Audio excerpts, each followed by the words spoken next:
Good morning. A very warm welcome, everybody, to the Smart Nation NU Let's Learn webinar on a project management tool for everyone. My name is Karen, and I will be your host for today.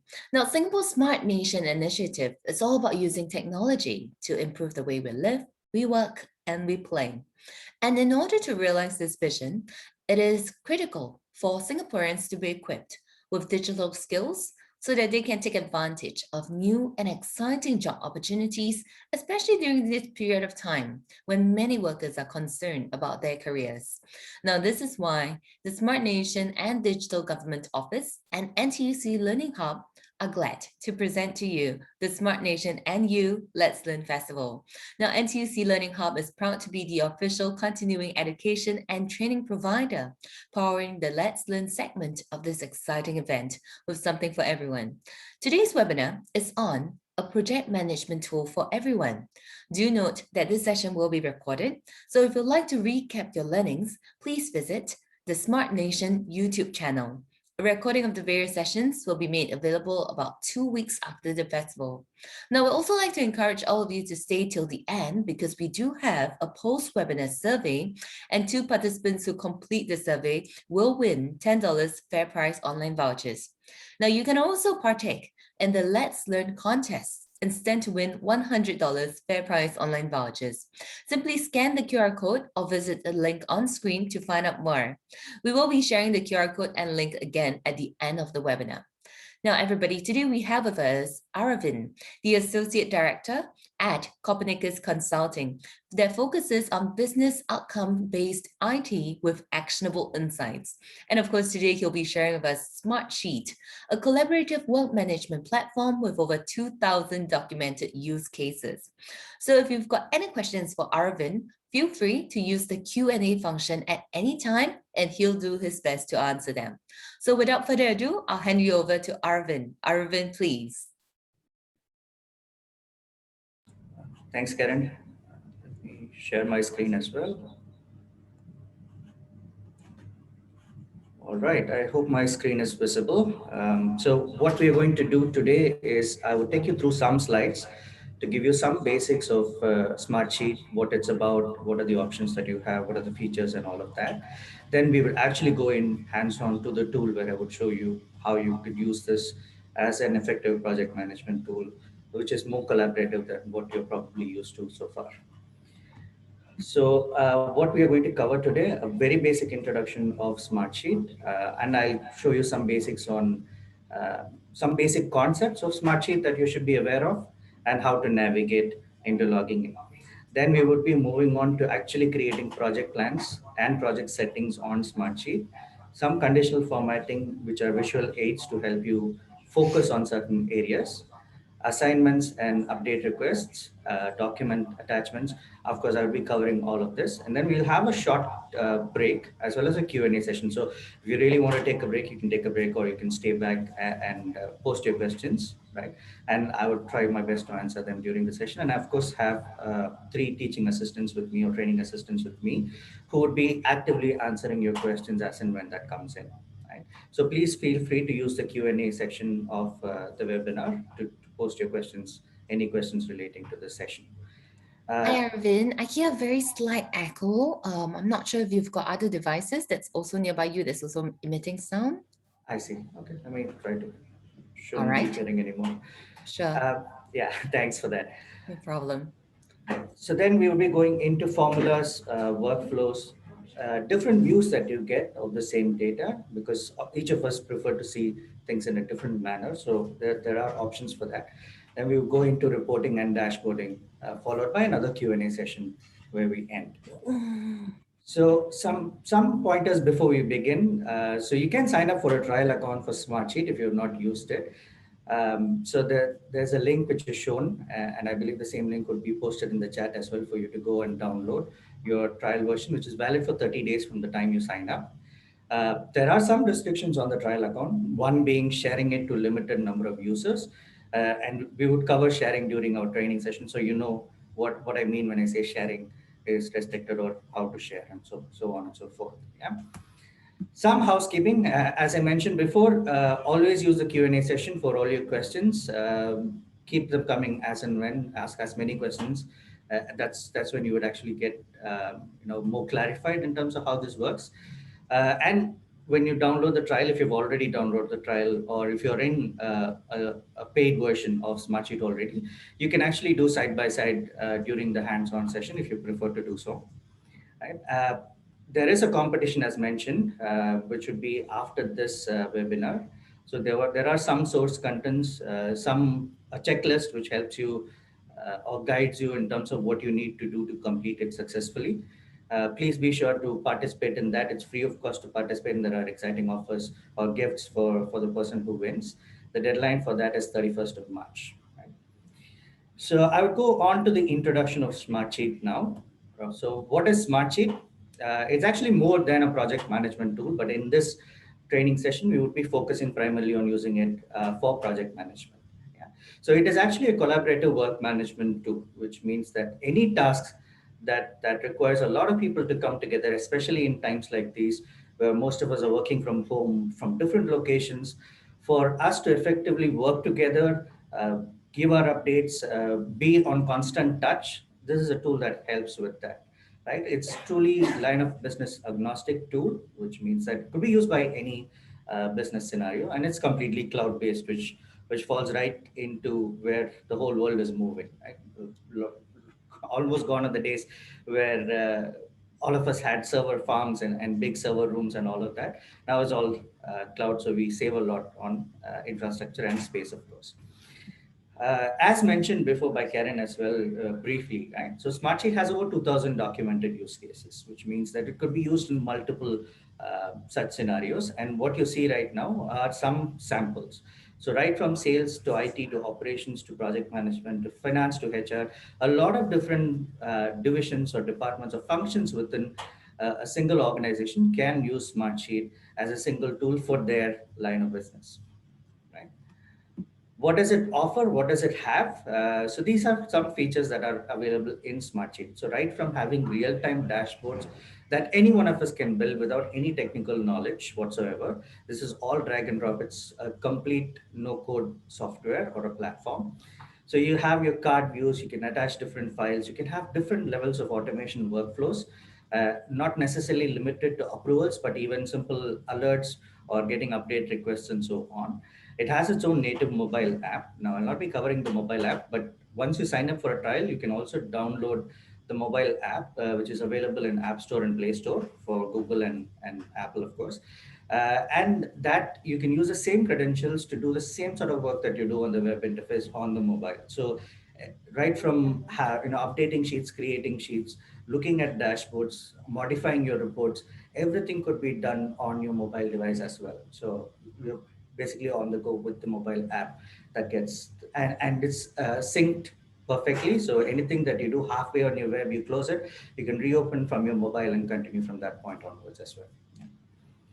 So some basic concepts before I actually go into the tool is I would be referring to a lot on the lines of sheets, on the lines of reports, on the lines of dashboards. So it's important for us to understand what does a sheet mean in the context of smart sheets. Yeah. So smart sheets, the sheet in Smartsheet is the base of it, right? It's like the heart of it. It's where the data gets captured. So your data can come in either through the sheet directly, which means that you expose the sheet to somebody, they come in and populate the data that you require, or it could be by way of forms that you can create, and you can actually create dynamic forms as well using Smartsheet. Now, in this scenario, for project management, an extension of that you can possibly think of using forms is in the lines of your RAID logs, right? Or your bug tracking. So things like that, you could possibly think of creating a form, but we are not going to go into that. So it will be primarily on the lines of sheet and as project managers or project leads, what you would be doing with the sheets directly. Yeah. And what do we have under sheets? We have the different views that we spoke about. So the grid view, the Gantt view, the card view, and the calendar view are different views that you have to view the same set of data that you have stored in your sheet. And each of it has its own use, and I'll be covering a bit of that during this training as well. Right. What you can also do is automation workflows, and this is where it is pretty strong. Right? So you can have reminders created, alerts, update requests, or even approval workflows. And it need not be single level approval. You can build very complex multi-level approval workflows as well for the sheets if the scenario demands for it. Yeah. And as I mentioned, forms would be created under sheets. And finally, your conditional formatting, which are visual aids for you to guide you through or let you focus on certain areas as and when that happens. Yeah. The next thing that I would be covering is reports. So reports can be built from any data point that you have in Smartsheet. As long as the data point is available, you can report on it. So it could be as simple as just tasks that are at risk, or how many tasks are assigned to a certain person, how many tasks are in different statuses, how many tasks are at risk. It could be things like if you even track your project budgets and actuals in that same sheet, you can report on that as well. So any data point that you have within your sheet could be reported on using the reports module of Smartsheet. Right? And the best part, and this is the part that I love, is that the reports are bi-directional. And what I mean by bi-directional is that any change that you make in your sheet gets reflected in your report, which is traditional for any system, right? But any report, any change that you make in your report can also get reflected in your sheet. So typically, you would have been used to a lot of systems where reports are churned out of the data that you have, but your reports are primarily for viewing. In this instance, you can actually use the report to update information as well, so it gets updated back in your sheet. And there are very good scenarios where this could be used. So things like if you want to restrict or showcase to certain people only things that are relevant to them, so you can create a simple report which has the assignee or the responsible person as this single person, and you give that view to the person for them to update that. So they don't see the entirety of your project plan along with every single task assigned to every single person, but they go to the report to update what is relevant to them. Right? And this is another best part is that your reports can have multi-point data sources. So you can have different sheets managed in your Smartsheet account. So a classic example would be in the lines of portfolio reporting. Let's say you're in an organization which has 3 4 different project managers handling different kind of projects, and a program manager or a delivery director or even key management would like to see a portfolio level view of how each and every project is handled across these 4 project managers. They can have a single report which collects data from all 4 together. Best part is you could do standardized project plans. So your data points that are captured, reported on, and dashboarded on, the matrices remain constant across, right? And report, eventually you could have it sent automatically as well. You can schedule as project managers. You probably would be doing sort of like a weekly report that gets sent internally to key management or to external clients as well, right? So in those kind of scenarios, what you typically probably would be doing is coming out with the report based on the plan that you have, probably chasing people to get some sort of updates on where things are, prepare your own plan, probably a PPT, and then you share it across with whoever needs to be shared to, right? In this instance, if you create such reports on the data points that people are interested in looking at, you can create that report one off and schedule it to be sent on a regular basis. So, typically what I do is the reports that I send to my management, I kind of schedule it to be sent at 11 o'clock on a Sunday night, right? This tells them that I'm probably working overnight, but effectively what I'm doing is scheduling a report and sending it out on a specified time period. And I don't have to really worry about what are the data points that are changing, because as and when there is a change in the underlying sheet, my report gets automatically updated. So it's real time reporting that you get. So whatever gets sent is at that point in time what we have, right? Some points to note when you're building reports. Now, this is essentially not for your trial, because if you're on trial, you're probably going to have access to everything because you create everything. But some points that you need to note is that to create a report or to even create sheets and create dashboards, any creator would definitely need to be a licensed user. Now, when you're on trial, it's considered as a licensed user as well. But the best part about Smartsheet is eventually once you create your information, the people who come in and contribute or give you updates on statuses or attach documents for you, give comments, all of these people are viewing reports, viewing dashboards. They do not have to be licensed users. That's the best part of the tool. right? Now, in order for you to pull reports from one sheet or multiple sheets, you would need to be the owner or the admin, and this relates to the different permission levels at which you can share. And I would cover that when we go into the tool. But as of now, just remember owner or admin, right? And finally, whenever you're sharing the report to somebody for them to view from the tool, if it's not as an attachment, then you would probably need to give them access to the underlying data sheet as well. So they get to see the data that is there. Yeah. The last one that I will be covering in the slides are dashboards. So what do we have under dashboards? Dashboards are used to show key metrics, right?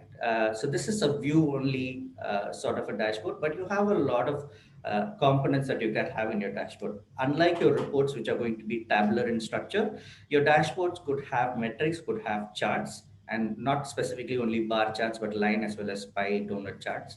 You can have different shortcuts in your dashboard to direct them to links, basically quick links of sorts, right? Then you can display even your reports that you have created.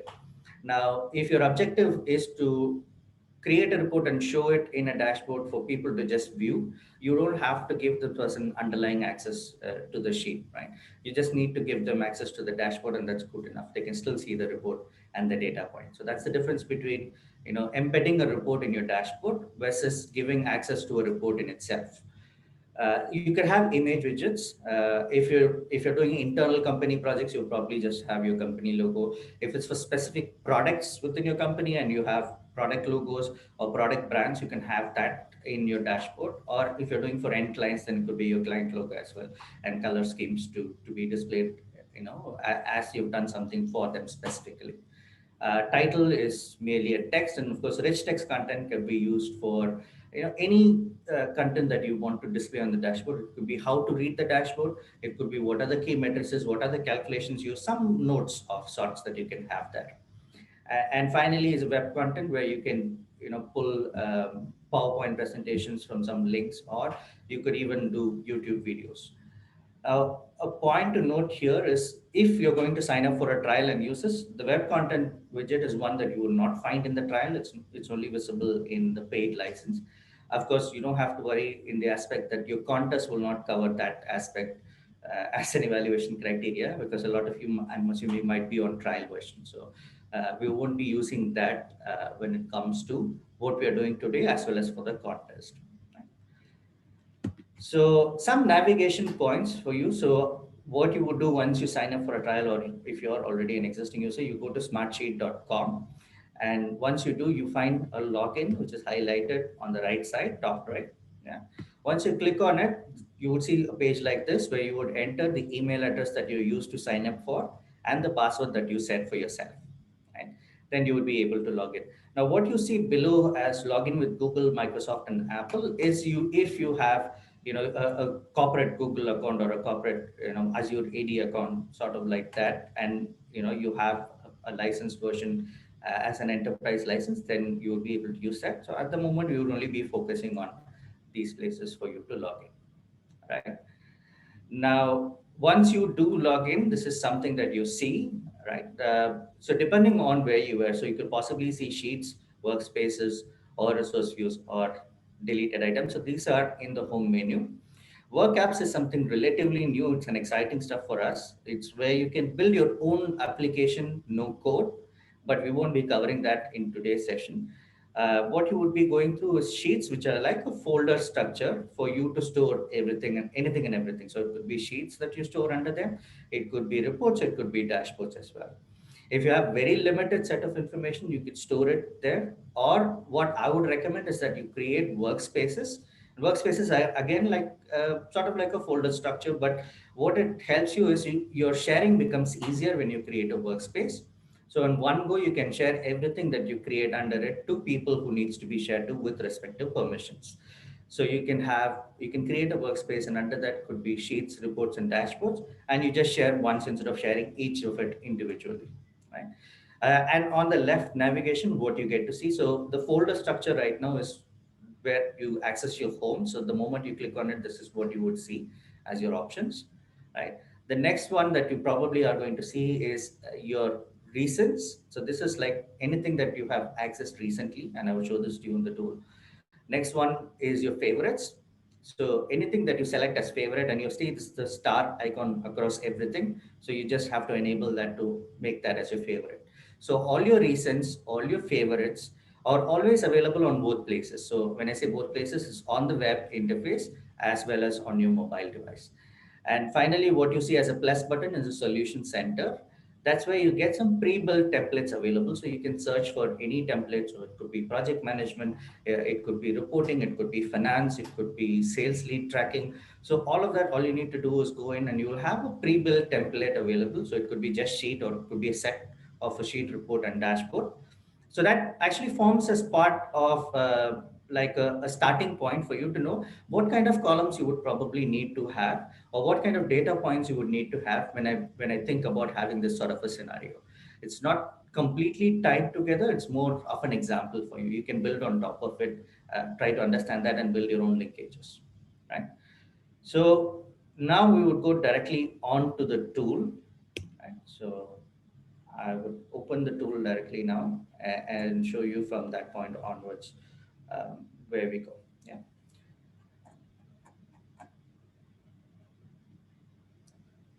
right. So I hope you're able to now see Smartsheet. So what I did was the same thing that I had shown you. So if I go to just smartsheet.com and I see a login, so I click on the login, and this is completely web. So of course, there's no offline mode available.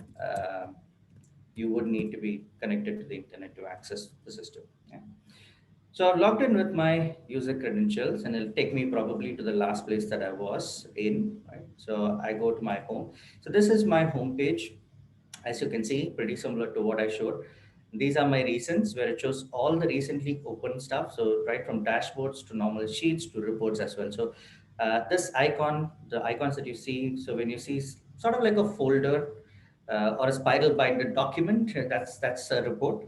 Anything normal is a sheet, and the boxed one is your dashboard. So those are small icons for you to understand what it is, right? So these are my recent. So anything that I've opened recently, and of course anything that I've made favorite. If I don't want it to be, I can just right click to remove it from my favorite. So currently I have nothing there, right? Now going back, so you can see the color schemes of it right now is blue, and it has my company logo, and this is based on the particular workspace that I'm in, which is a training workspace, right? But I can have different color schemes and different logos for different places, different workspaces, and I can have different sharing levels for that as well. Now I have one created for today's one. So when I click on it, you can see that the color schemes are different. I have the NTUC Learning Hub logo there. Um, and I have a folder named NTUC, which was created by another colleague of mine. And on the right side, you're able to see some information relating to who the information is shared to. So the owner is my colleague Kamya. It is shared to my, I have a couple of accounts. One is my corporate account, the other is my personal account, which lies within my corporate account as well. And there's a reason for that. And both of that is admin. So, and we were talking about different permission levels. So I'll just show you what happens when we do the share. So this is sharing the entire workspace. It shows me who are the existing collaborators, and this is if I want to share it to somebody new, I could give them an email with a different subject line. I can customize this and any personal message, so people are aware of why I'm sharing this with somebody, right? So this is where I would enter the name or the email address of the person. Now, for you to enter the name, they have to be in your Smartsheet contact list, right? Otherwise, you would probably need to enter their email address for the email to go. And these are the permissions that I was mentioning about. So by default, you can share, be it a workspace, a sheet, a report, or a dashboard as an admin to somebody, which means that they can make changes and every single change that is possible there. If you want them to just modify the data, but not modify or touch any of the formulas, any of the formats, any of the way in which it is presented, you would give them the editor rights. And editor, if you want them to further share it with somebody else, you can give them the can share option. And if you don't want them to share further, it will be the cannot share option. Yeah. And finally, you can give access as a viewer to somebody if you just want them to come in and see the data, not touch the data. Yeah. So you won't see owner here as a permission because whoever creates the information becomes automatically the owner. And from that point onwards, if you want somebody to have similar rights, you would give them an admin access. right? So that is in the lines of sharing the workspace, and individually whatever that I create, I can share as well if I don't want them to have access to everything that is here. So those are my options. Now I am going to create, and when I do click on the create option, you see I can create a grid sheet, I can create a task list, I can create a project, I can create a card view document, I can browse templates, which is the solution center. But what I'm going to do is I'm going to start with an import here. So what I have here is a very simple starting sheet. So if you're managing projects, you probably have something of this nature already in Excel or MPP or anywhere. You can export that and have that as an import to start your Smartsheet journey, right? So what I have here is some information relating to tasks. So there's a project name, there are phases, there are information under it, which are tasks under each phase, right? And I just have two columns called start and end date. Right now, I don't have any data on it. It's blank. You could have data possibly, and you could upload the data directly. But for this example, I'm not having any data. So this is the sheet that I'm going to use to upload into Smartsheet, right? So if you're importing from MPP before Microsoft Project Plan, then you would use this option. If you have it as Google Sheets, you can export from there and import here. If you use Trello, you can export and import using this option. Because I'm using an Excel, I'm going to use the import from Excel option to create my sheet, right? So when I click on that, it says I need to select the starting point. So I'll go and select the sheet. Yeah. So once I click on continue, there are some import settings, right? So what is going to be the name? So let's name it as NTUC training. So this is any name that you want to have for the project plan. So it could be the project name in itself. Only three columns that I have. And there is something called a primary column in Smartsheet, and I'll explain that when we go in.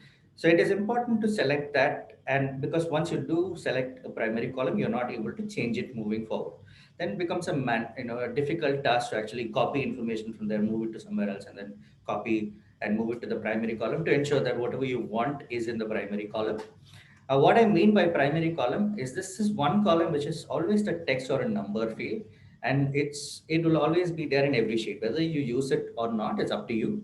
But that is the one place where you can use your indenting and outdenting to show that something falls part of a larger picture. Now, in this instance, my faces form part of my project name, my tasks under the face are part of my face, right? So things like that, where there is a linkage where things roll up, I would need to have that as my primary column because my indenting and outdenting could be done only in this column, right?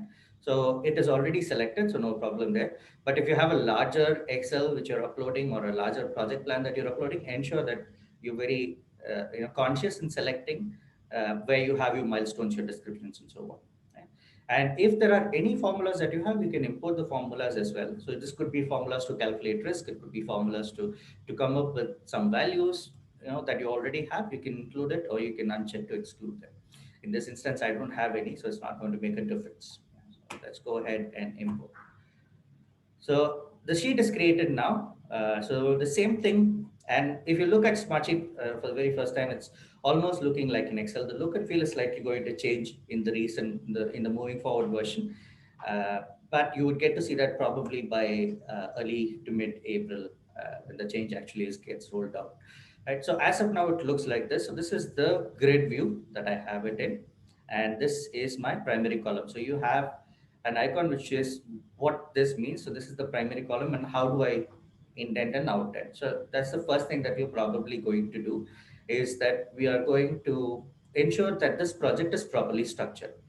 So similar to your Excel that you're very used to, I'm sure, is that you can use your shift or your control and click to select certain or select a range, right? So that's what I've done. I selected row number 2, which has phase 1, scroll down, click on shift, and then clicked on the last one here. So this is my indent option. I can do the control and the right square bracket, but I've done using this icon here. So now you can see that everything rolls up to my project, right? So all faces. Now the next thing that I probably need to do is move all the items under the face and roll it up as well, right? So I'm going to do the same thing which I've done before, which is selecting using the shift click to move things in perspective. So now we have different faces rolled up into one one project, and we can name the project here as the cell name. So this is our training project.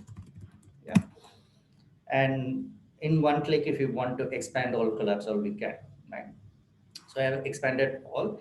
Now I have a planned start and end date, but I have not put in any dates yet. The first thing I need to ensure is that column has to be a date column for us to move further. Now, how was I able to understand what kind of a column type it is there are a couple of options. So when I right click, I have these options which are only visible when you are an owner or an admin. When I do the same thing as an editor, all I can do is freeze or unfreeze, but I would not be able to insert more columns, delete columns, rename columns, or change the column type. Yeah. So this is something that links to your permission that an owner or an admin is the one who will be able to see all of these options enabled. Yeah. Now that we have, so I right clicked, or the other way is for me to just move my cursor here, double click to just go into column properties alone, right? And when we come to Smartsheet, these are different column types that are available for us. So we can have text or number, which means we'll expect any kind of data there. We can have contact list columns. This is very important when we want to use workflows created. It could be simple alerts, reminders, or even complex approval workflows for us to make sure that it happens and it's more dynamic. What we would need to use is a contact list column. Yeah. And we would be adding contact list columns as well. So in this instance, it's a date. So let's select the date column and we will restrict that to date. So nothing but a date could be entered here. So for example, if I try to type something, it's going to throw me an error. Yeah. And because I have owner permission here or even admin permission, you would be able to overwrite it, but your editors will not. But there's always going to be this alert. Yeah. So I'll cancel that. And let's go here. Now I just right click, go to my edit column property to change this as a date as well. Now that I have two date ranges, I can go into what is called project settings, right? So if before I have any two date columns, let's keep this as text or number. Now I have only one date column in my sheet. If I try to go to the Gantt view, which is what project managers are very familiar with, and people likes to see it through a timeline, right? So when I click on that, there is an alert that says that I need to have at least two date columns for this to work, right? Now we have only one, so it doesn't work. The same way, when I click on the different views, you don't see the card view enable. And for the card view to work, you need to have single select sort of values for that to appear, right? Or contact lists as a single select, right? Then the calendar view will show me nothing right now because we have no dates, right? So let's go back to our grid. We would select this as a date as well, and now when I go and shift, you would possibly see a Gantt view, right? But before that, I just want to bring your notice to this area where it is currently blank. You don't see any other options, right? When I change to my Gantt view, what you see here is the timeline extension, but you also see an option to zoom out, zoom in, and a settings icon. So this is where we access our project settings, right? So there are some things in project settings, and for me to go into project settings, I'll add a few more columns for us to work on, right? So when we talk about using Smartsheet for project management, and I did mention this is a collaborative work management tool, right? That said, what we would be doing is that we would essentially be assigning this to individual people who are responsible to work on these tasks that we have, and they are the ones who would be best to give us a response on whether they have done it, where it is, how many percentage is complete, and so on and so forth. Yeah. So instead of us being traditional project managers where we take the whole responsibility as well as accountability, chase everybody, WhatsApp, call people, try to figure out, because we are working from different locations now, and trying to understand where it is before we report. Now we are giving the power to the person who is working on it directly. So they give you the update of where it is, and you just get to see how things are moving. And if it's not progressing, you act on it. There are different kind of control mechanisms, and this really helps in control by exception, which is one of my favorite ways. So something goes wrong is when you step in, everything is good, you don't interfere, you don't go breathe down people's necks trying to figure out what's going on. Yeah. So now let's go ahead and add what is called an assignee or a person responsible, and I will make this a contact list column. Yeah. So I've added another column. Now I can just move this further away to see what I've added. So this is a contact list column that I've added where I can insert a name, and which should in turn tag an email address to it as well. Yeah. Then what we would probably need to also have is, and I did mention that we want to get a status from each of our people who are working on it in terms of where they are. So what we would probably need to have is also something called a status. So let's name this column as a status, and this is going to be a single select drop down. Now I can do a multi select if I expect multiple options to be selected for the same row of data, right? This could typically happen not so much in project management, but for something else, like if it's a sales lead tracking sort of a scenario, then you could have your product lines, because a client that calls you could not call you just for one product line or one service that you offer, could be for multiple. And for you to be able to track all of that, you can have a multi-select dropdown, right? So in this instance, let's go ahead and add some values. And this is the values for the dropdown that I'm adding. And as if I want to add more values, so I'm just going to do an enter to have it in a separate line. So I'm going to just have three simple statuses as not started, in progress, and completed. Now I can restrict to only these values, or if I leave it open, it means that my editors can add further values as well. So somebody wants to later add an on hold or whatever, they can also, right? But at the moment, we are not restricting them. So now we have our status as well. Yeah. So let's go ahead. Next thing that we would want to manage as a PM is our allocation. So basically, how much of a time is allocated for this person that I'm adding in right now. So I'll leave that as a text or number, right? And this is going to say that if my start to end date is say 22nd to 22nd, which means 1 day and 8 hours, which is typical working hours, right? If I add and if I assign this to an assignee and I put this as 100% allocation, it means that I expect this person to work 8 hours on this particular task. If it's a smaller thing to do, I can even do say 0.5 or 50% to show that this person is only working 4 hours on this task, and I could assign the same task in the same day for another 4 hours and things like that. So, and I would term this as a percentage format. So these are all of these ribbons you're probably familiar with, maybe short of one or two, which I will be covering. But besides that, you should probably be familiar with others. So I'm not going to touch all of them that are there on the top. Yeah. So we have made this a percentage. Now let's go and click on our project settings to see what other options we have. So when I click on project settings, we have how is the date range going to appear in our Gantt chart? So that's what we're defining here, right? Now that we have only two date columns, it's showing the two date columns. If I have more, you have an option to pick it from this drop-down list.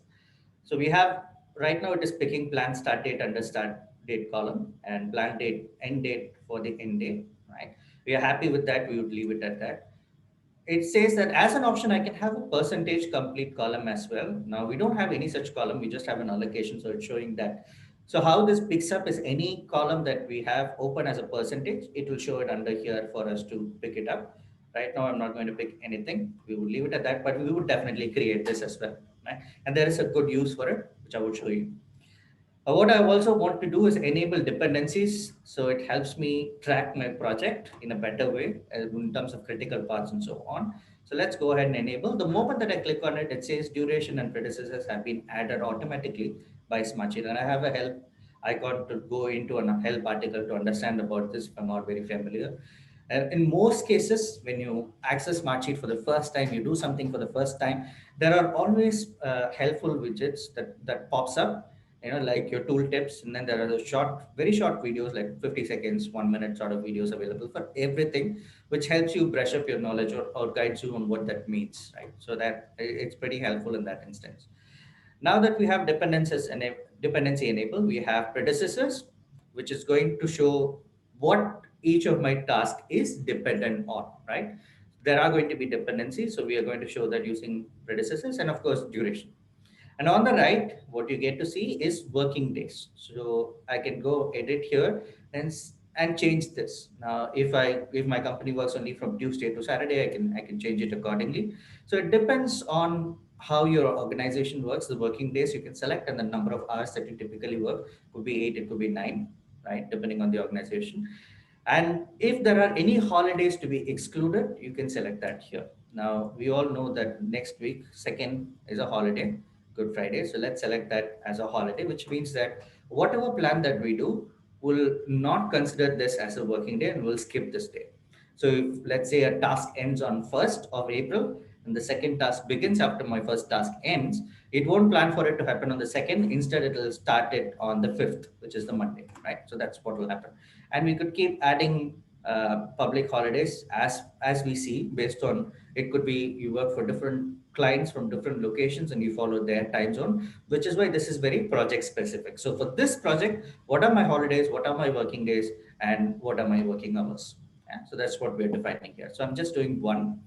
We also have timeline view to customize it, how we want to see. I mean, do you want it to show it as FRI, as Friday, or just F? What does it start on, till when, and all of that? Again, I'm not going to go into details of that. We're happy with the default. And if you want to enable resource management, we can. So Smartsheet has its own resource management, which just tells you if you have an allocation percentage column available in your project plans and you have a start and an end date. It may not be necessarily a project, but if you want to see how people are occupied across multiple things, so you don't overburden them with say, multiple tasks in the same day, this could help you just quickly highlight, right? So that's what that is for. So we've selected a few things. Now let's go ahead and add a percentage completion as well. So we can name it whatever we want. So I'll just name it as completion percentage. I'll leave it as text or number. And once my column is added, I would format that as a percentage. Yeah. So again, as an owner or an admin, I can just drag and drop to move and change the way things look, right? So these are what we have. So I'll just move these further and I can again do the control or the shift click to select multiple things together. Yeah. So just drag and drop this together and probably we don't need as big of a space, we resize them. Yeah. So now, as a PM, what you probably already know is when you have a plan, you know what your tasks are dependent on. For example, my project kickoff right now has to probably complete before I can start my requirement gathering, or it could go hand in hand, like you do it the same day, right? So for me to say that my requirement gathering is dependent on my project kickoff, in the predecessor column, what I add is the row number, which you see on the far left as a dependency. So when I do this, I mean, duration is by default going to say 1 day. Of course, you can change that, right? So when I do this, what it means is my project kickoff has to complete before this. Now, if I can do it together, I can do the start to start, which means that both of it starts together. Though that this still needs to start, but I can start my requirement gathering together. Yeah, that's what it means. Then comes wireframing. So let's just do a simple flow. So we are just saying each task is dependent on the previous task being complete. So what I'm doing right now is just adding in the row number of the task before this. And of course, I will not do it for phases because phases are roll-ups, right? Phases by default will have the earliest start date and the latest end date. Phases in itself will not have any dependency, right?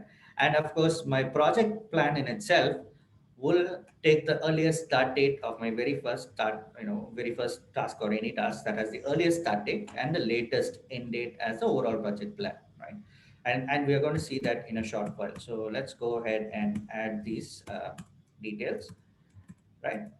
Um, for the phase is wrong. So add 15 and then this can be 17 and so on, right? And I can also click and drag, similar to what we do in Excel, right? It fills over the series for, right?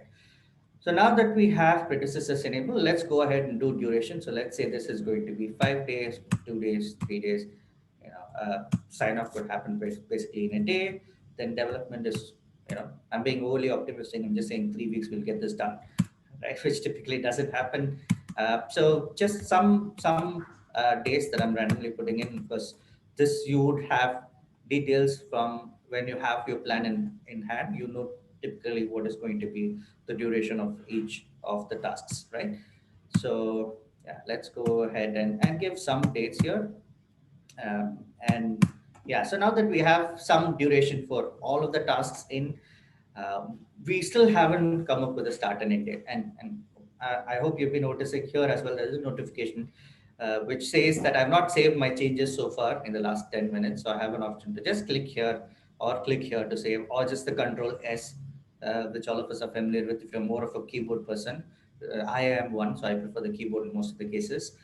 but just for this I'll save here, right? So, and you can have your own settings to save things automatically every minute or every minute of inactivity, and so on. You can do that setting. And of course, whenever you leave from the sheet, if you've not saved it, Smartsheet is always going to alert you.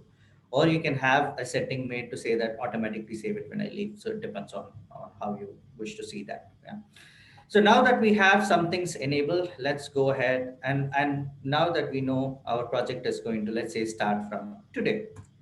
So the moment that I entered my very first date, you can see a lot of things got populated. Yeah. And that's because we already have dependencies set up. We already know typically how much of a time everything is going to take. So just by doing the start date, right? I know my project is going to end based on my current plan on the 15th of June. Yeah. And my plan is shown as a timeline as well. And you can see this bar being in red, which means it's a holiday. So though you see this, it's actually not planning for that particular day. Like for example, this is my BRD preparation, and it's for 5 days, which means that from 31st March, 5 days is 1, 2, 3, 4, 5. So that's why it's probably ending much later, right? Sorry, 3 days. So that's why it's ending on the 5th instead of the 4th, right? Because it takes this as a holiday, as I mentioned before. So we have all of this coming into play. So at any point in time, we change anything, it's going to affect the entire plan because of our dependencies. So we know that if something slips or something is changed, the entire plan is going to change accordingly, and we'll probably have a new end date, right? And our dependencies that we enable is shown through an arrow, as you can see. So there is an arrow still from kickoff to here, because though it doesn't begin after my kickoff ends, but I have a dependency. So this cannot begin before this begins, right? Because we did a start to start. And you can see others are a simple sort of like a waterfall flow, which shows me all the dependencies. And you can see the faces in gray, which shows me how much of a duration my entire face is going to be, which are a sum of all the tasks within that phase. Yeah. So that's what we see as a plan. And I did mention about this thing called completion percentage. Yes. And how that is going to play a part is I'll just show you an example here. Now, this is something that I would traditionally want whoever is working on the task to come up with, right? So when somebody says my kickoff is 10% complete, right? You would probably start seeing an internal fill. Now you don't see that yet. So let's go ahead and set our complete column as completion. And you will immediately see some fills inside and a roll up on top as well, right? So when I say I have so many tasks under phase one, when I say this is 10% complete, it does a calculation to figure out probably it's 1% complete in the entire phase and nowhere close to project completion. Yeah. So when I say this is say 40% complete, you see a small internal fill within, and I'll just expand to show that more clearly. Yeah. And there is a fill within my top bar as well as the overall project bar. So this shows me from a visual standpoint as well how far I've gone with my start and end date in mind, right? Start and end of the task in mind. So when it becomes 100, you see that it changes fully. Yeah. And as and when there are tasks under that changes, you would see above information changing as well. Yeah. Right. So I go back, and so that's what we have. So if we want to export this current view, we can export. There are multiple options for us to export the information as well.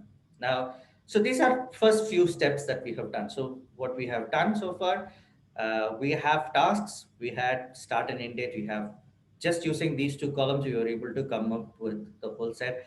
Now, as and when I make any change, like if for some strange reason this got delayed by a day, you can see the next start is expected to start on 31st of March. Now, if I change this date from here, and I can change from the calendar icon, or I can just type in, yeah, and I don't need to type in the entire, I just do 31.3, enter, and you see my plan changes accordingly, and now my start date becomes first because it's dependent on it, right? Same way, I can just do 1-4 and then changes to fifth and so on, right? So any change that you make changes your entire plan because you have dependencies set. Yeah. So this is where with regard to plan. The next thing that we would probably do is we'll assign people. But before that, as a PM, I want to also know whether something is at risk or not. And typically what we do is we use Harvey balls in most cases, right? So be it rag, red, amber, green, or RYG, red, yellow, green, as people are familiar with. So I can insert a column, I'll insert a column to the left, and I'll say this is my overall health of the project. And what I'm going to use is a symbol field for it. And when I do symbol, when I select symbol as an option, I have multiple symbol options for me to select. So let's make it very simple. We'll use the red, yellow, green. Yeah. So now it becomes a drop down, so I can just select from any one, right? So that's on the lines of having our RYG. Now, next thing probably we would do is we would probably not be manually picking this up. We can use formulas to select that the risk of each of the task or each of the phase of the overall project. And I'll come to that probably in the second half of my section. So I'll leave that blank now. What we also wanted to cover during our first half is on the lines of assignment. Now that we have a plan in place, we need to kickstart this. We need people to be assigned, people to be aware of something is assigned to them. So what I can do is, because this is too big, I can make this smaller, yeah, and show you from here. Now that we have an assignee column, what I'm going to do is I have a couple of ways in which I can add an assignee. Yeah. So one is I can add an email address of the person if they are not part of my Smartsheet contact, or if I already have them as part of my contacts, or I have them in my account, I can just enter their name and then it'll show me the email address. So I am going to enter some names here. So the moment I start typing in, it shows the name of a person that's available, right? So I pick that person. At the moment that I pick it, you see that Smartsheet says that because I have assigned a row to somebody, it's good that I notify that person that I've assigned it. So I can just on one click enable a simple alert workflow, which will automatically be sent.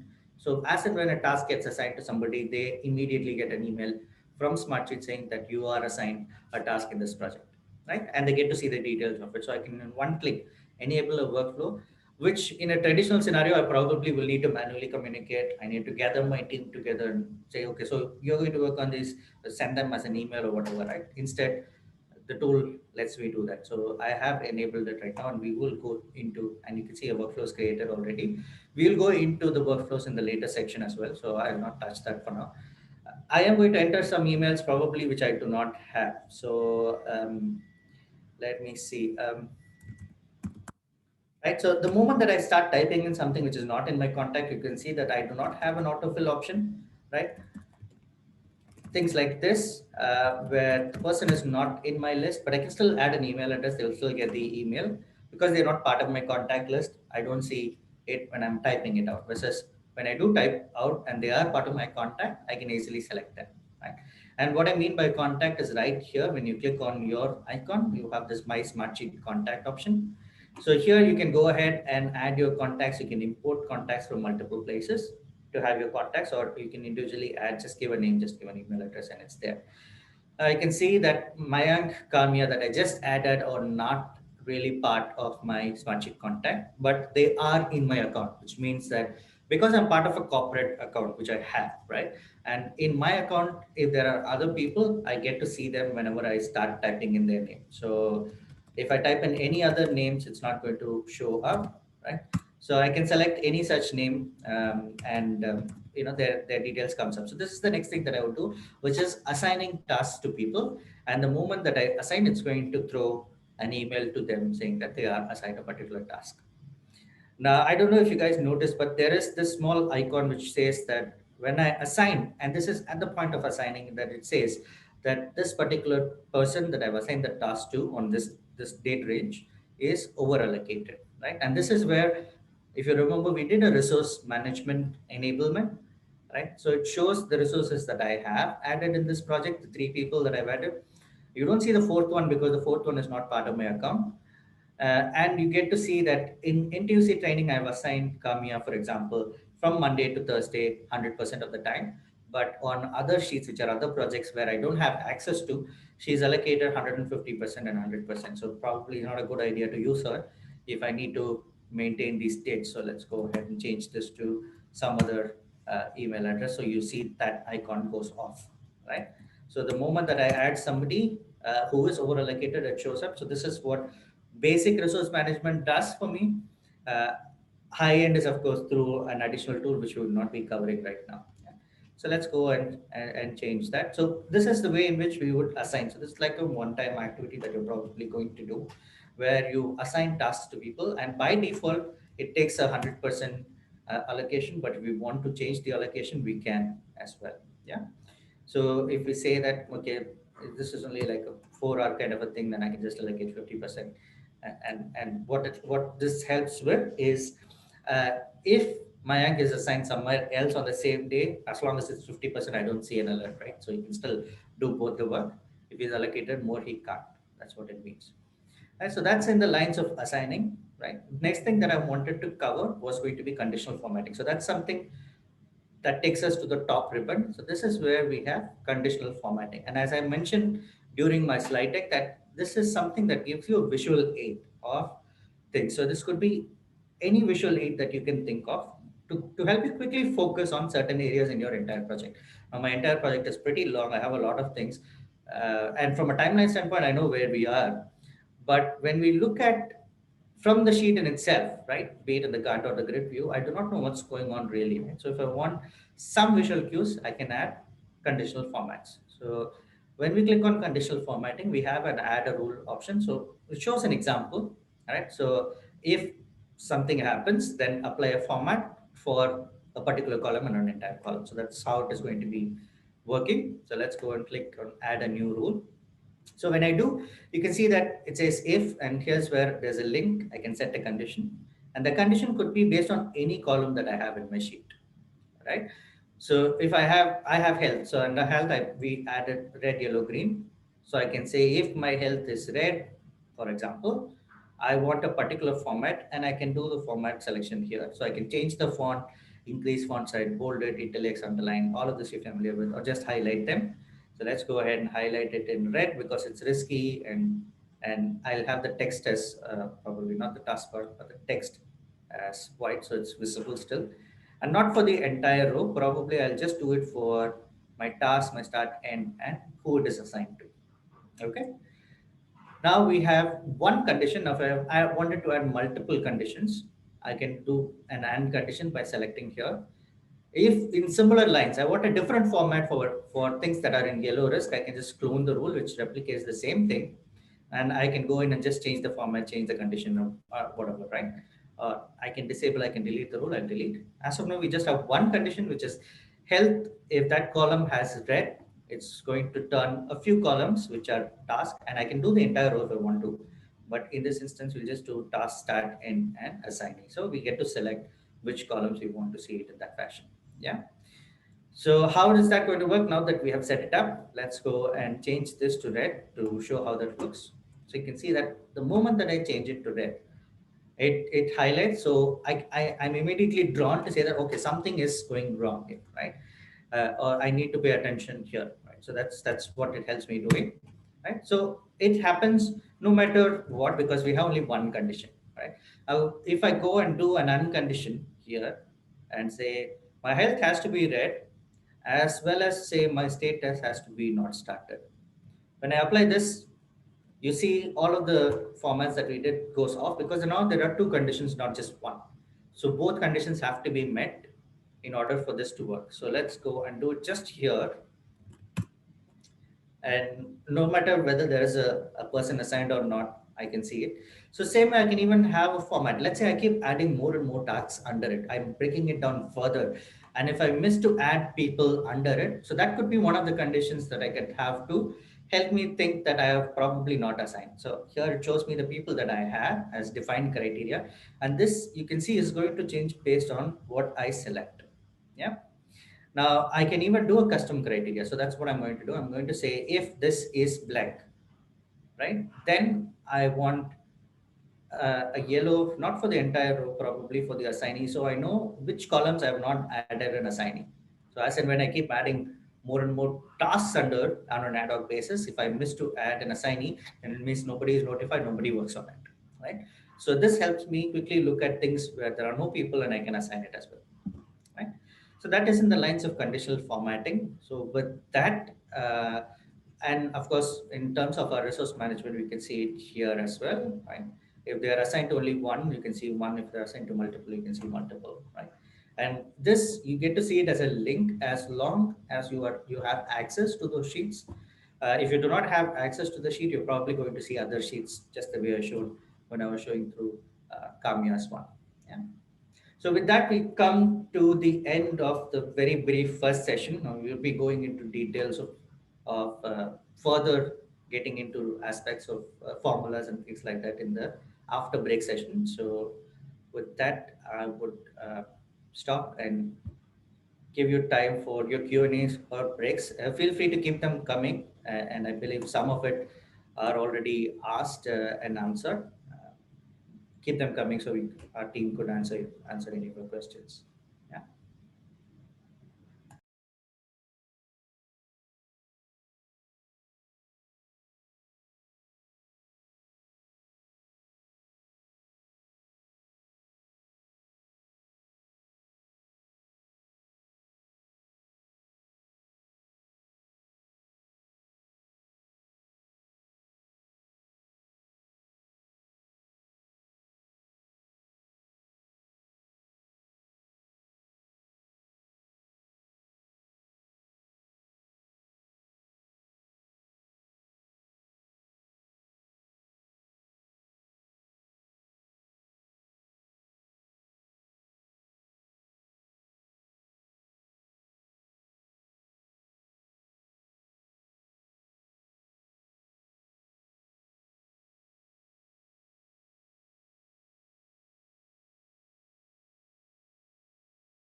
Okay, I hope everybody is back and had a good break. We'll be continuing in a minute.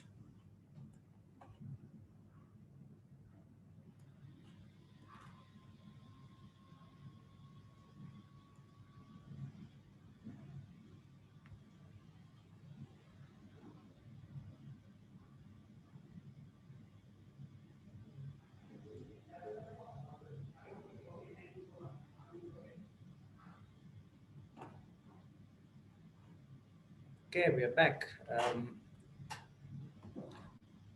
So thanks. Good to see a lot of questions, and I think there were some questions in the lines of documents and how do we collaborate with external stakeholders, and how is this going to be managed in that sense. So I think this session we will be covering on those as well. Yeah. So this is where we left. So we did some conditional formatting. We did a plan. We enabled dependencies, and we have some allocation percentage completion and all of that enabled. Yeah. So now comes the part about update requests, and this is something that I'm going to cover where it could be a scenario where you're looking at getting updates from whoever you've assigned the task to, and this might be people who are within your organization, right? So in that sense, what you could possibly do is you could just share from here with the sheet with them as an editor permission, probably editor who doesn't share further, and give them access to everything that is here, right? So they would be able to edit. Now, for information that you do not want them to edit, it is easy. You can just click on the column and you can lock the column so that an editor does not get to edit these values, right? Short of that, an editor gets to edit anything and everything that you have listed in your sheet. Now, if you want a little bit more of a control, that you don't want them to come in and see everything that is here, as well as you don't want them to touch things that are assigned to someone else by mistake, what you could possibly use is something called update requests. And you could use the same thing for collaborating with external stakeholders. Now, take the scenario of this being a typical IT project which requires some hardware components as well, right? Or some licenses from somebody, right? For you to start your work or for you to install in your client premises. Now, for that, you could add that as a separate task and get the information from an external party. You could just have them as an assignee, right? All you need is their email, as we've seen. But another way for you to do it is through update requests. So I'm going to show you a manual update request that is being triggered from the system. So let's say before I do requirement sign off, which is this task number, I am going to ask an update from somebody who's outside the organization, who's not part of what we have here, right? So then what I would possibly do is you see this, when I hover over to the far left, right next to the row number, there's something called a row menu. So I can click on that, and which again gives me a lot of options like insert, copy, cut, paste, typical that you get to see. What we are going to use is the update request. So this is a manual update request that we are going to trigger, right? So I click on send update request. So it shows me that I can enter an email address here. So let me go ahead and enter maybe my official email address, right? And the subject basically picks up using which one we are using right now. So update request is what we're trying to do. So it picks up update request from there. And the task name, which is basically, it doesn't always pick up the task name.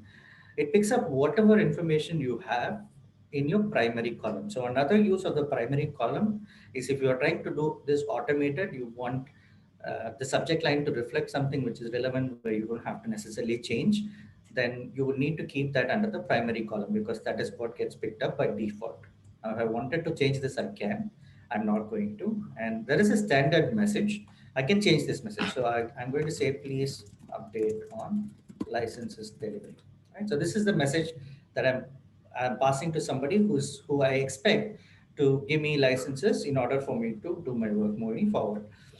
Now, what I also get to do when I do update requests is that I can decide what columns are sent as part of this process.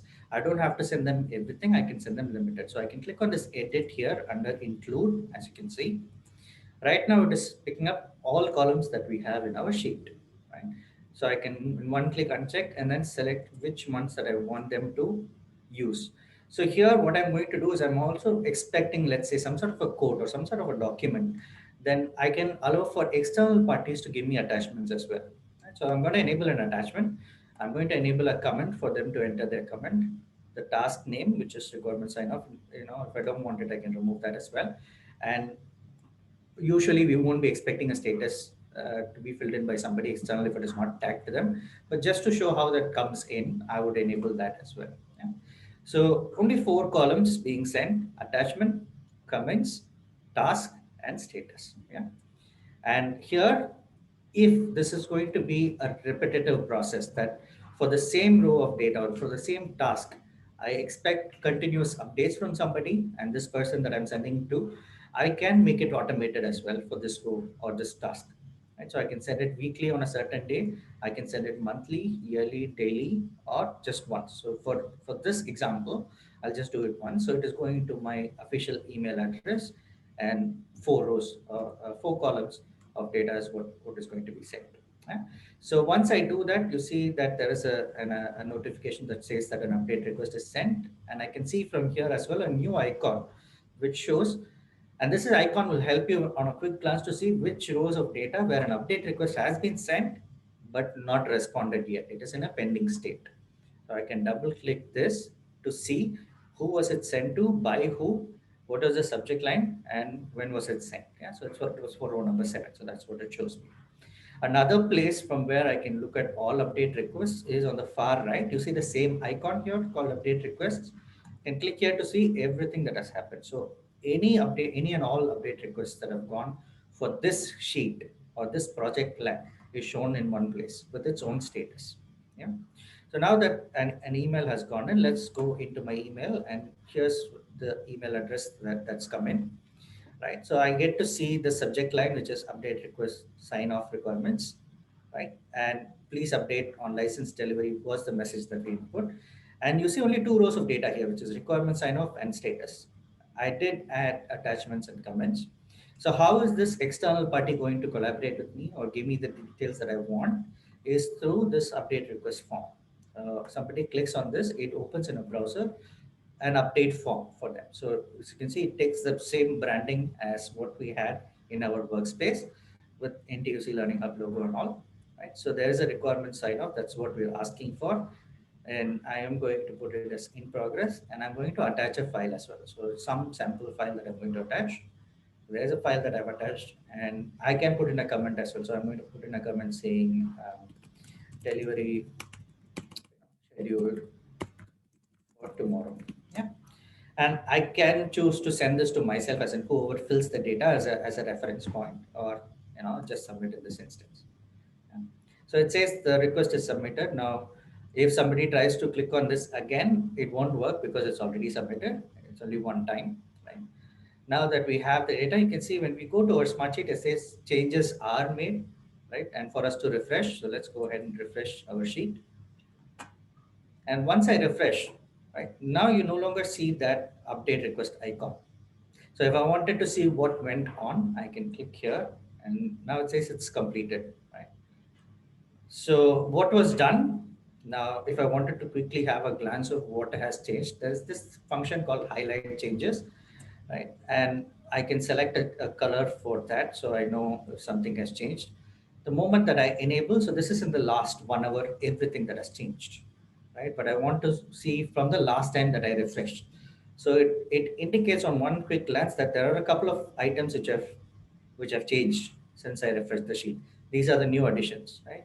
So if I wanted to see the whole view, again, let's go back for a second to the grid so we're able to see all columns. So there you go. So you see an attachment column right now is highlighted. So let me go ahead and remove the highlight because it's too dark color. So yeah, so there's an attachment icon you see. There's one attachment for the row. There is a comment that was added and the status that was changed. Yeah. So I can click on this comment here to see what was the comment that was added. Yeah, the date and time, and this time is usually the time zone that I work in, whatever time zone that I have. So it shows in my time zone. So that was a comment that was added, and here's the document that was added. So I get to see who added the document, date and time, and I can click to see that because it's a PDF, but if not, I can just download it and view the document as well. Yeah. So that is in the lines of adding documents, and this is a document that was added by somebody external. Now, assume from this point onwards that I'm going to collaborate on this document, but internally, right? And this is, I have a newer version to the document. For me to attach a newer version, I can just click on this three dots that I see here and click on upload new version. And I'll go ahead and add our presentation deck as an example. So that gets added. And the moment that it's added, you would see only still one document shown by default. Yeah, because what I did was I didn't add a new document, but I added a newer version to an existing document. Now, when that happened, you can see that there is a V2 automatically tagged, and on click, I get to see what were the previous versions of the documents. Now, there was, I believe, a question in the lines of searching for documents and whether we can use Smartsheet as a DMS. Smartsheet is not a document management system, but what it helps you in doing is having your documents corresponding to the task in hand or the project. Corresponding to each task, you can have documents. And if you already use a document management system, be it a SharePoint, be it any document management system that you use, you can actually enable or link that document corresponding to the row of data so somebody can click and go to it directly, right? If you use Google Drive for that, you can attach from Google Drive, OneDrive, and there are multiple options for you to attach documents. Yeah. And whenever you're using attachments, usually your newer version basically comes as part of whatever is latest there, because you'll have version history and details in your document management system. But if you do attach it from your computer, this is how it looks. Now, I'll just show you what happens when I add an entirely new document, for example. And when I do, this is how it looks. And I'm not sure if that's question already, but some question that came into my mind when we were talking about document attachments was what is the file size limitation? Because this is on the cloud. It gets saved on under your account in Amazon Web Services where Smartsheet is hosted, right? So the maximum limit per file is 2 GB, right? There's no explicit restriction on how much of a document that you can have across your sheets, but each file size cannot exceed 2 GB. So that's the limit. So just to test it out, I tried a 1.5 GB movie added in, and I was able to. It just takes a longer time depending on the bandwidth, but you can. Right? We're not going to typically. So all your documents should mostly be fine in terms of uploading them and managing them. So that's in the lines of attaching documents. So you can see now there are two rows of data, right? So moving forward, if I send now an update request of this, it's going to send two documents, not three that we had here, just the latest version, which is V2 of this document, as well as a newer version. So the ideology behind that is that people are expected to work based on the latest version. If people, and this is a problem that we have when we are sharing documents via email, right, or WhatsApp or whatever that we use as a messaging platform. If we try to share documents and if there are reworks, then there's a newer version. Somebody is working on the newer version, somebody is working on the older version. There's going to be a lot of confusion in the end. So to ensure that everybody is focusing only on the latest version, and only if somebody wants to, they go in. That's why it is kept when in the web interface as well as the mobile, when you click on the version number. Short of that, whenever any emails are triggered with attachment, it only sends the latest version of the document. So we are always up to date where it comes to what documents we are working on. Now this is at a row level. So what documents I've attached is only for requirement sign off. Now I could have different documents for different rows, and as and when I click, you can see that on the attachment panel on the right, you can see that there are no documents corresponding to these. And on the left also, because of the attachment icon, you are able to see whether an attachment is made or not corresponding to it. And this may not be a physical attachment, it could be even a link added. Yeah. So that's in the lines of attachments. Now, if it is something to do with the entire project, a common document, let's say standard operating procedures, or some policy documents, or a leave calendar of all your resources, something that you want everybody to look at, you would do it at a sheet level. So it is not visible at the row level, and the only way to access it would be through the attachment icon on the right. And as I do hover over attachment, you can see that it still says only two attachments and not three because of the version again. Yeah. So, and in one go, if I wanted to see all documents against all rows, I can click. So it shows sheet, all row attachments together in one place. So this is one place where I can see, and I can sort by date, by name, by size, by user. And that's the only way in which you can find it. right? So it's not like a traditional DMS where you can search using any keyword or any word within a document or document name to find it out. But this is very specific to only relating to a task or a sheet. So it's kind of restricted in that sense. You won't be storing all documents across the organization here. That's not what it is for. Yeah, just to be clear on that. And the next thing that we would do is, again, there was a comment made, right? And this was somebody external making a comment to me. Now, if I wanted to collaborate with people within the organization, and I wanted their comment or their feedback or something of that nature from them, in the comment section, now let's say it's for BRD and FSD sign off or preparation, and I'm going to ask a query from somebody. So what I can do is I can use the add function and enter their email address. And this person does not have to be in my Smartsheet account, does not have to be a licensed user, does not have to be anyone. I just need an email address to send it out to them, right? So if I send it, let's say, to a different email address which is not shared to the sheet, right? They would still receive an email, but they would not be able to see what it is against. So if it's a very generic thing that I'm asking about and I expect a response, they can respond to the email. Or what Smartsheet will do is the moment that I do this, let me try a different email. So I'm able to show you that. I'll do official, my official is already shared to my iPad. So I'm entering an email address and I'm saying, please comment. Yeah. So the moment that I enter, it says that I've not shared the sheet with this person. So do I want to share it? And do I want, what kind of an access do I want to give them? Now this works if they have a Smartsheet account. If not, we have to invite them first, right? If they want, if we want them to be part of our account. Now, if you're working with a client in a scenario where the client has their own Smartsheet account with licensed and unlicensed users, and you have your own Smartsheet account with licensed and unlicensed users, if you make a comment, you can still share as long as they have a valid Smartsheet account, be it a free account or a licensed account, they will still be able to come in and see the data if you share it with them, right? It is not very organization specific in that sense, right? So I'll just give editor so this person is able to see it and come and see the information before they give me a comment, right? So when Kajal, now that I've put her email address here, if she responds, and I can use the reply to reply her again, and the chain would go on just to show how that email goes out. I'm just going to send it saying,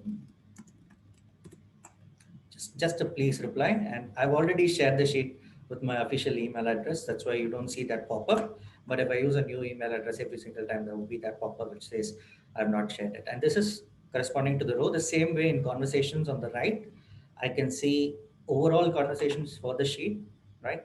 Here again, I can use that mention. I can give attachments in my comment, or I can see one place everything that I have seen. So row number 7, there was something. Row number 6, there are a few. Yeah. Going back to my email address. So this is the email that has come in, right? So if I wanted to just directly reply to this email, I can reply, or I can click here to take me to the sheet. I'm just going to reply now and say, use a formula, just some example, and I'm going to remove my signature because that's going to be captured as a response, right? And it will take a minute because I usually have it delayed for a minute.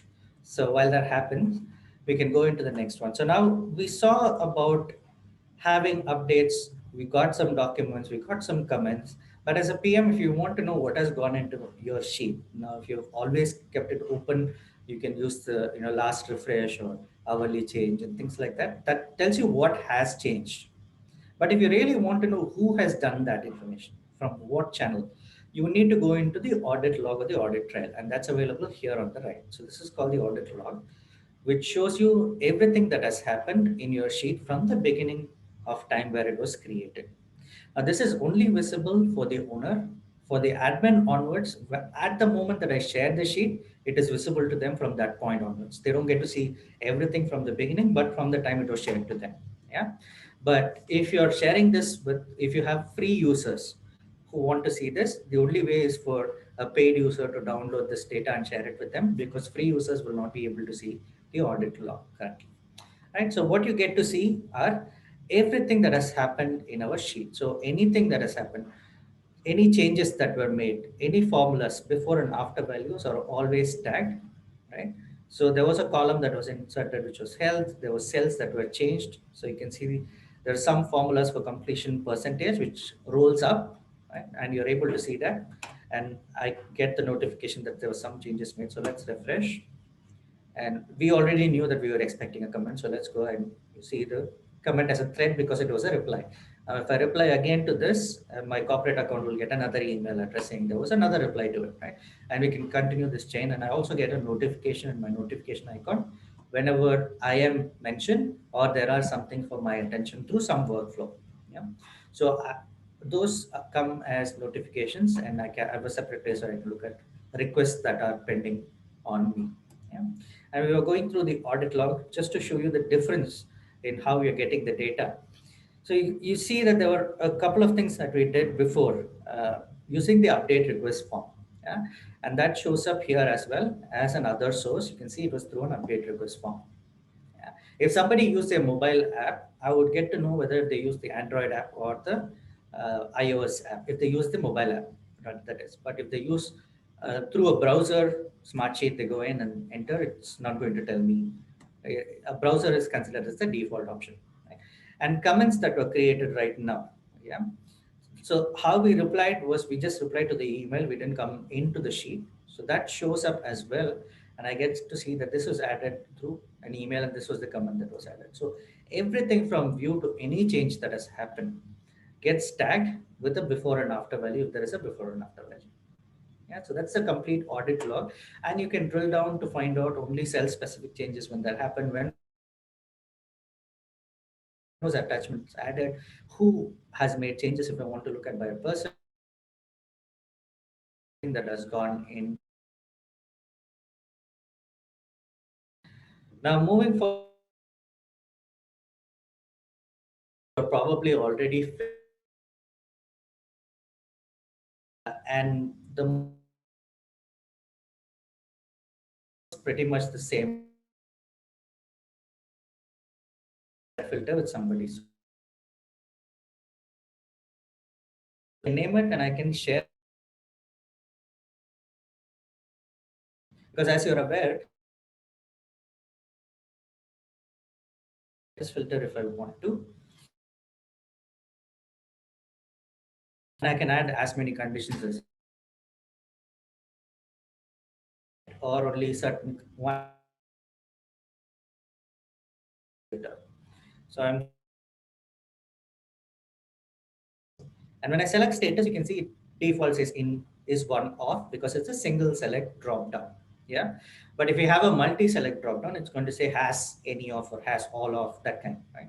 So this is dynamic to based on what we have selected, right? For example, if I select start date, which is a date, it can't say is one off. Rather, it's by default saying is greater than, and I can say in the future, in the past. It depends on what kind of information, or not today, in the future. All of that could be seen. So if I select in the next days, for example, right, and I can enter in the next 3 days is what it means. When I do this filter, anything that has planned start date in the next 3 days will show up, right? Same way I can go here. Once a filter is selected, it by default gets applied. I can click here to turn off the filter or use the edit icon to edit that filter if I want to change the criteria of it. And on the left side, what you see is that this icon means that this filter is shared with everybody. Now, just to show you, I'll duplicate this, and this is the duplicate icon. So I'll say not started tasks as the filter name, and this filter I'm not going to share. And I'm actually going to use a proper one here, and I'm going to say not started. Yeah. Now, when I apply the filter, there's only one row of data which is not started. So quickly focusing on what's not happening, right? Here you don't see the share icon because I didn't share it, right? The same way, but I have a duplicate icon. I have a delete if I don't longer want to use the filter, or edit the filter to make changes in that filter, right? And I can add multiple conditions, which would mean that all those conditions will have to be met because I have all conditions for it to work, right? Let's unfilter. So now we have every single data possible. Now we'll go into view. So what we saw was grid and briefly calendar, which is just a calendar. Okay. What is interesting is card. And I think there were some questions in the lines of using this for agile, and what you would mostly use this for agile or scrum based projects is from the card or the Kanban view, as it's called, right? So I could have my sheet basically split up by the overall backlog. Like I can have a product backlog, and then I can have a sprint backlog, and then I can have each sprint iterations, whichever it is, as lanes, and I can drag and drop to move, and I can have tasks under and so on. So by default, what is picked up in the card view is anything that is single select drop down, any symbol type that we have, or any contact list column which it does not allow for multiple contacts. So as you can see, immediately I would be able to see by health, because that is a symbol which is basically single select. It's only one that you select. By assignee, so these are all the people that I have assigned tasks to. And this is what I would use even in a waterfall, for example. If I know that somebody is going to be on leave during that time and I don't want the task to be held up, I can just drag and drop to reassign it. For example, the requirement gathering, which is starting today, I know that this person is not working today for some strange reason, health reason, or an NC, whatever. I can just drag and drop to change this. So I can just drag and drop to change it to Mayank. Now, without me even saving it, if I go back to a grid or can't, you would see that it's now assigned to Mayank. And what happens because of our alert workflow is Mayank gets a notification email saying that there is a task assigned to him, and this is the task that he needs to be working on. Yeah. So going back to our card view, so there are multiple things that you can do, even with statuses. Now, anything that are not falling within these three, and we have a lot of that as uncategorized. If you want to look at details, we can slightly expand this to look at what this refers to. And you have the option of customizing what is shown here as well using the settings icon. Now, I'm not going to customize anything, but I want more details on, let's say, this task called wireframing. And what is shown here is not sufficient information for me. All it shows is the start date, end date, what is the predecessor, and what is the duration. Yeah. So if I want to see more details, I can double click on it, and it opens sort of like a form view for me to see. Okay, so this is the task name. It is assigned to this person. There's no completion percentages. It is allocated 100% of the time. There's no status updated. There are no attachments corresponding to it. Yeah. If there are attachments, you would be able to see that. Now, where did we add attachments? I believe we added under sign off, if I'm not wrong. So let's go and see that. So was it under requirement here? So yeah, here is the attachment. We can click to see the attachments. Yeah, we can download them if you want to, or attach further if you want to as well. Yeah. Also comments that have happened within this, but for this row of data, which is for kickoff, we can start a new conversation from here as well. Look at documents, start a conversation, and everything in this view. So it depends on who prefers what kind of view for them to see it. So as somebody who's assigned to tasks, I can even look at this view and then change things to different statuses, right, which would reflect immediately on our sheet as well. So it's real time that it gets shown in our other areas as well when that happens. Yeah. So that's in the lines of, we've seen comments, we've seen attachments, multi-attachments and all. So there's something called proofing, which is used mostly in the marketing scenario, or if you have sort of like artwork, where you want people to focus on certain areas and give you feedback. I'm not going to go through them right now because it's not used mostly in the context of project management. But these are some information that we have. Right? So moving forward, I'll go into automation. Now, when I click on automation on top, what you get to see is I can create a new workflow, a blank workflow, and I can decide how that flow works. There are some popular workflows that are shown to me, which I can use as a template from starting point. And there's a manage workflow widget where I can see an existing workflow that I have. A point to note here is your automation settings is only visible here.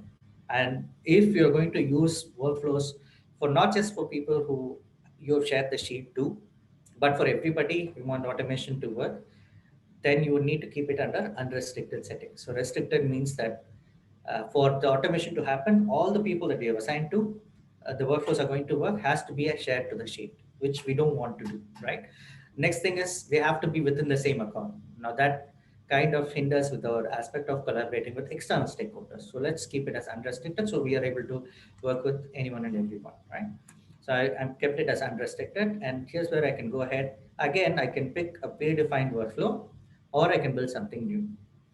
So if let's say I do an alert workflow, and which is what is already built, right? So we can actually unsubscribe if you don't want to, as in sick personally, we don't want to, right? Duplicate this for something else, right? The same thing. I'll go into the edit mode to show you how that works.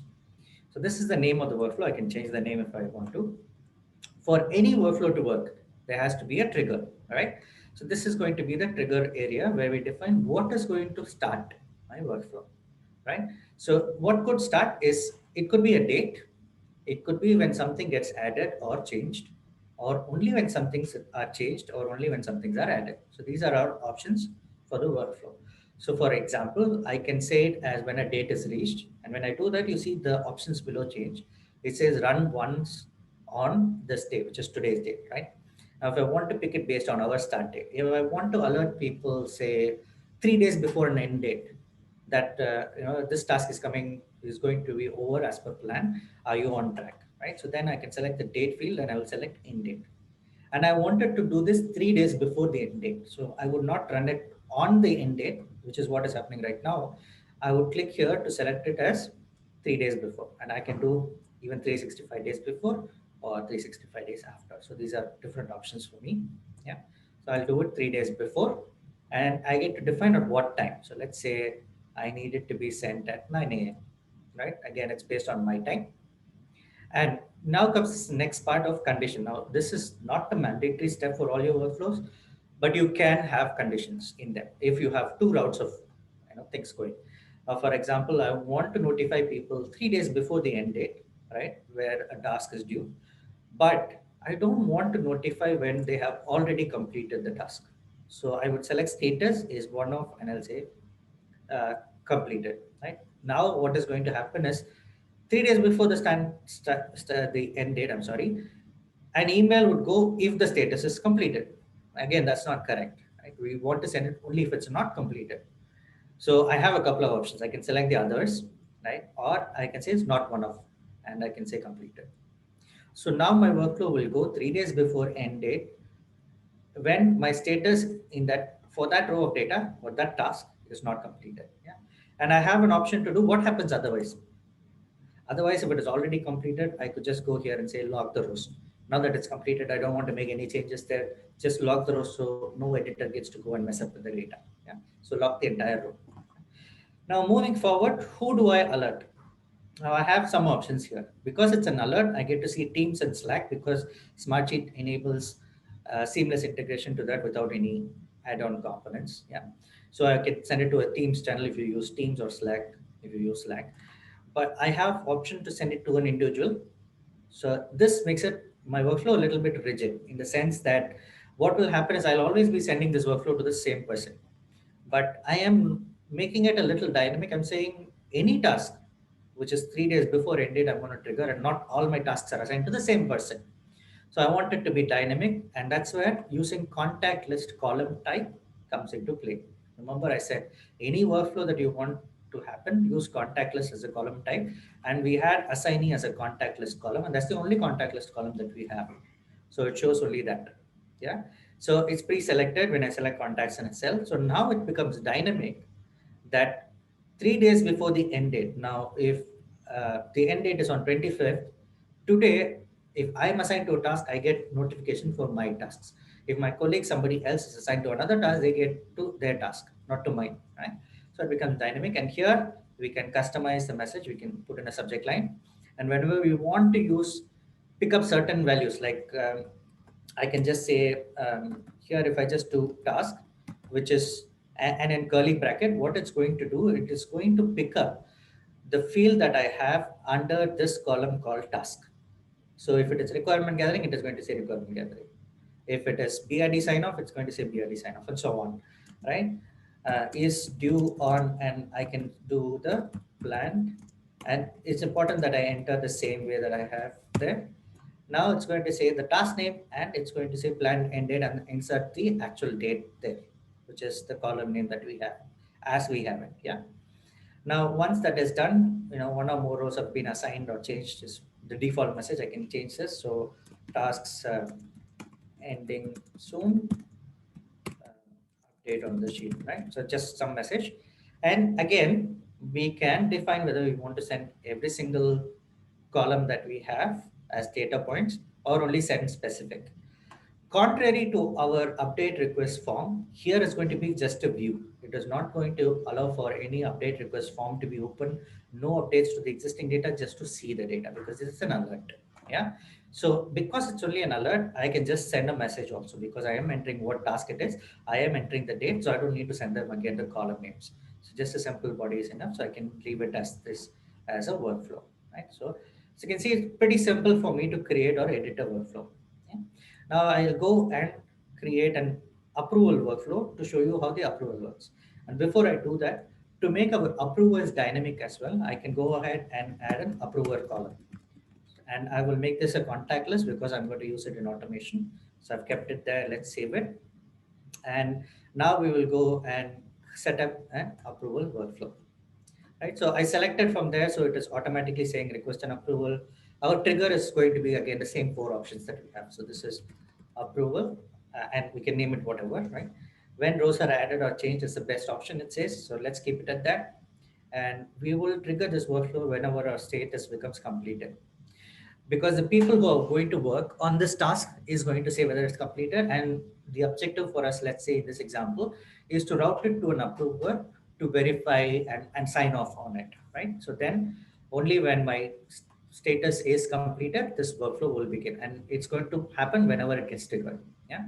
And I can send it to a specific person again. If I have a static, like every single approval goes to only one person, I don't need an additional column and add the same person's email 20, 30 times, right? I can just put in that person's email address here.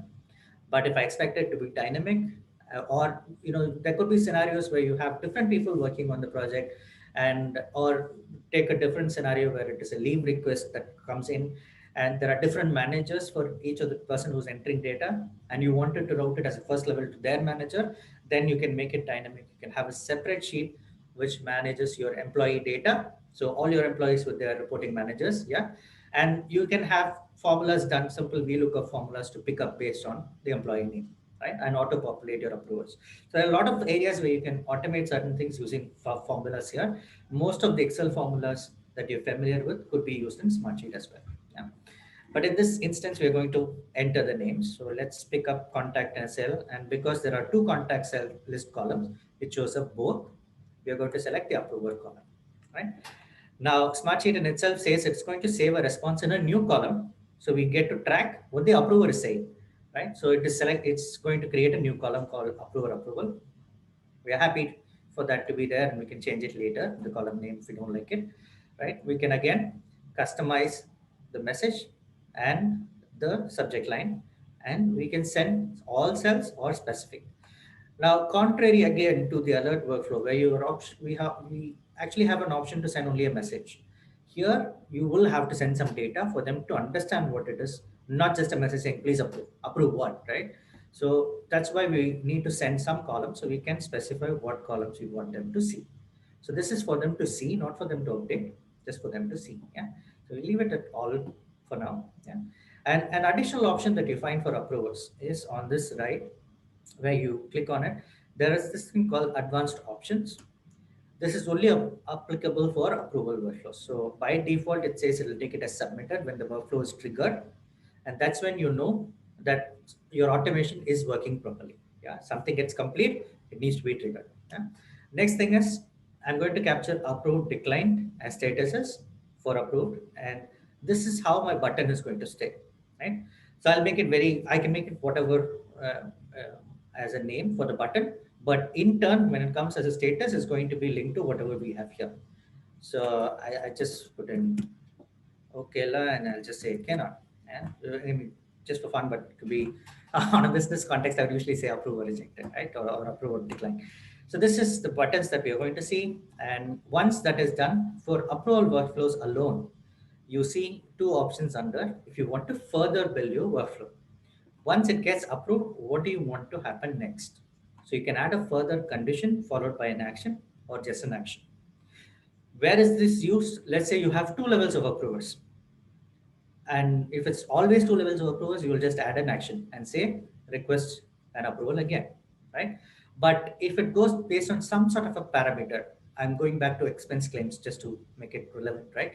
If my claim amount is less than $500, it just goes to my manager. If it's higher than $500, then it goes to my director or CEO, whoever. Then I would add that as a condition. Of course, I would need to add that field here to say that I probably need to have a value column, and then I can then select that and say is greater than and put in that value, right? Now in this case, it won't work. It's not correct to use duration greater than, so I'll delete that. Now, once I do another approval workflow, again, I have options to build it further. Now, decline. Again, decline with a condition or without a condition. So let's say we just go for a decline action. In this action, once it gets declined, I could probably ask for the person who worked on it to rework, right? So I can send them an update request and say, change back the status to in progress, complete it, and then change it as completed again. So again, this time I would just contact in a cell and push it to the assignee. And here I can say your request is rejected, right? As a message. And so whatever that we want to showcase. And here, if I go to advanced options, you don't see that. It's only for approval that you see that option. And just to show that. Now, after an update request, again, I could build further, but you see only one route that I can take, not two routes as here. Right? This is just to show you an example of how that looks. So I don't need a further approval. So I'll just change this action and log the rows if it gets approved. Yeah. So that's a simple approval workflow, and we'll see this in action now as well. Yeah. So the condition now for this workflow to work is something has to be completed for it to trigger. Yeah. And we need an approver, of course. So let's go, and in this case, I'll add an approver. Again, this could be any email address. Best part is the person will not come into Smartsheet to approve. So they don't even have to be an unlicensed user or even within your organization. It could be anyone. Yeah. So now that I've added an approver, let me go ahead and change the status to completed and save it. Right? When I save it, you're probably going to see this value get updated now, and that's a sign that my workflow is working. Yeah. So you saw that it automatically showed that it was submitted, and just so you know, you don't think that I changed it manually, I can go here to look at the audit log, and it has been changed to automation. So anything that happens through automation, you would see Smartsheet automation. This column, approval approval, changed from blank to submitted. So that's what has happened. Yeah. So what's going to happen? I've put it to my official email address. Yeah. So we are going to see this set of data for approval now. So this is slightly different. Now we are seeing an approval request. So approval request for NTUC training. And this is the item. Yeah, please review and approve. These are default text. We didn't change it. All rows of data is what we showed. So everything is shown here. Yeah, in the email. And I can click on the view request as an approval. Again, without logging into Smartsheet, you can see none of these are editable for me. Yeah. Only thing I can do is add comments, add attachments if I want to. So I'll just say approved. Yeah. I can see previous comments, of course, if there are any previous attachments, if there are any. Yeah, so all good. Let's go, and you can see the buttons. As we entered while we set this up, it says cannot or okay la. Yeah, so I say okay la, can go ahead and get this done. So now that it is completed, let's go back to our sheet, and now that we see it being approved. Yeah. So, and you also see there's a lock icon. So the entire row of data now is locked. Everything is done, completed, approved. So that's a result of our workflow. If I had rejected it, you would see an update request go back to whoever was working on this, in this case, Aishwarya. Yeah. And to show you again how it was done. So locking was done by Smartsheet automation. The approved comment was added. The value was changed from submitted to approved. And this was using an approval request form. Yeah.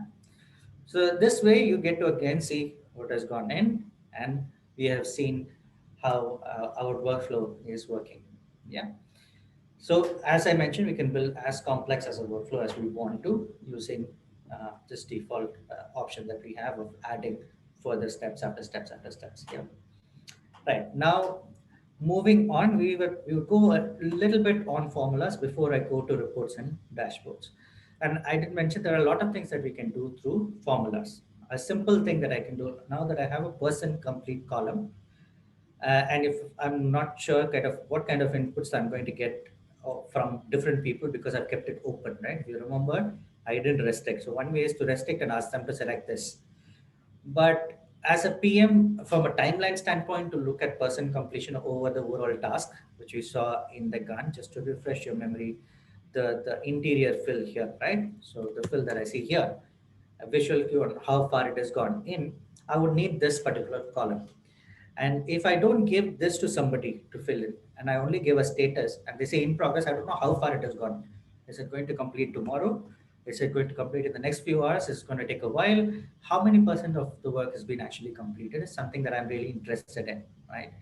So then if I ask for an update request from somebody or give access to the sheet to somebody, to my team, to enter these data for me, I don't want them to enter a lot of data for me also. I want to keep that to a minimal level. So their strain on giving me an update is also less, right? Their objective is to work on the task as well as give me an update, not just spending time on giving me an update, right? So what I'm going to do now is I'm going to have a formula here to pick up based on my completion percentage. So this way I could fill my status automatically, right? So I can do simple formulas. So for formulas, we can go here to look at all the formulas that Smartsheet has, and everywhere you have a learn more. And when I click on it, it gives me an example of how that function works. How am I going to do that formula? For example, if it's a sum, sorry, so it's going to say I can do something of this nature from one to this, and it gives me different examples as well, right? And related functions. So if I want to do a count next, so there are a lot of help available for you when you use Smartsheet. Now what I'm going to use is an if function. So it's a logical function. If my percentage completion is so much, I'm going to take it. So I'll say if, and when I do open my bracket to start the formula, again below there are help available for me.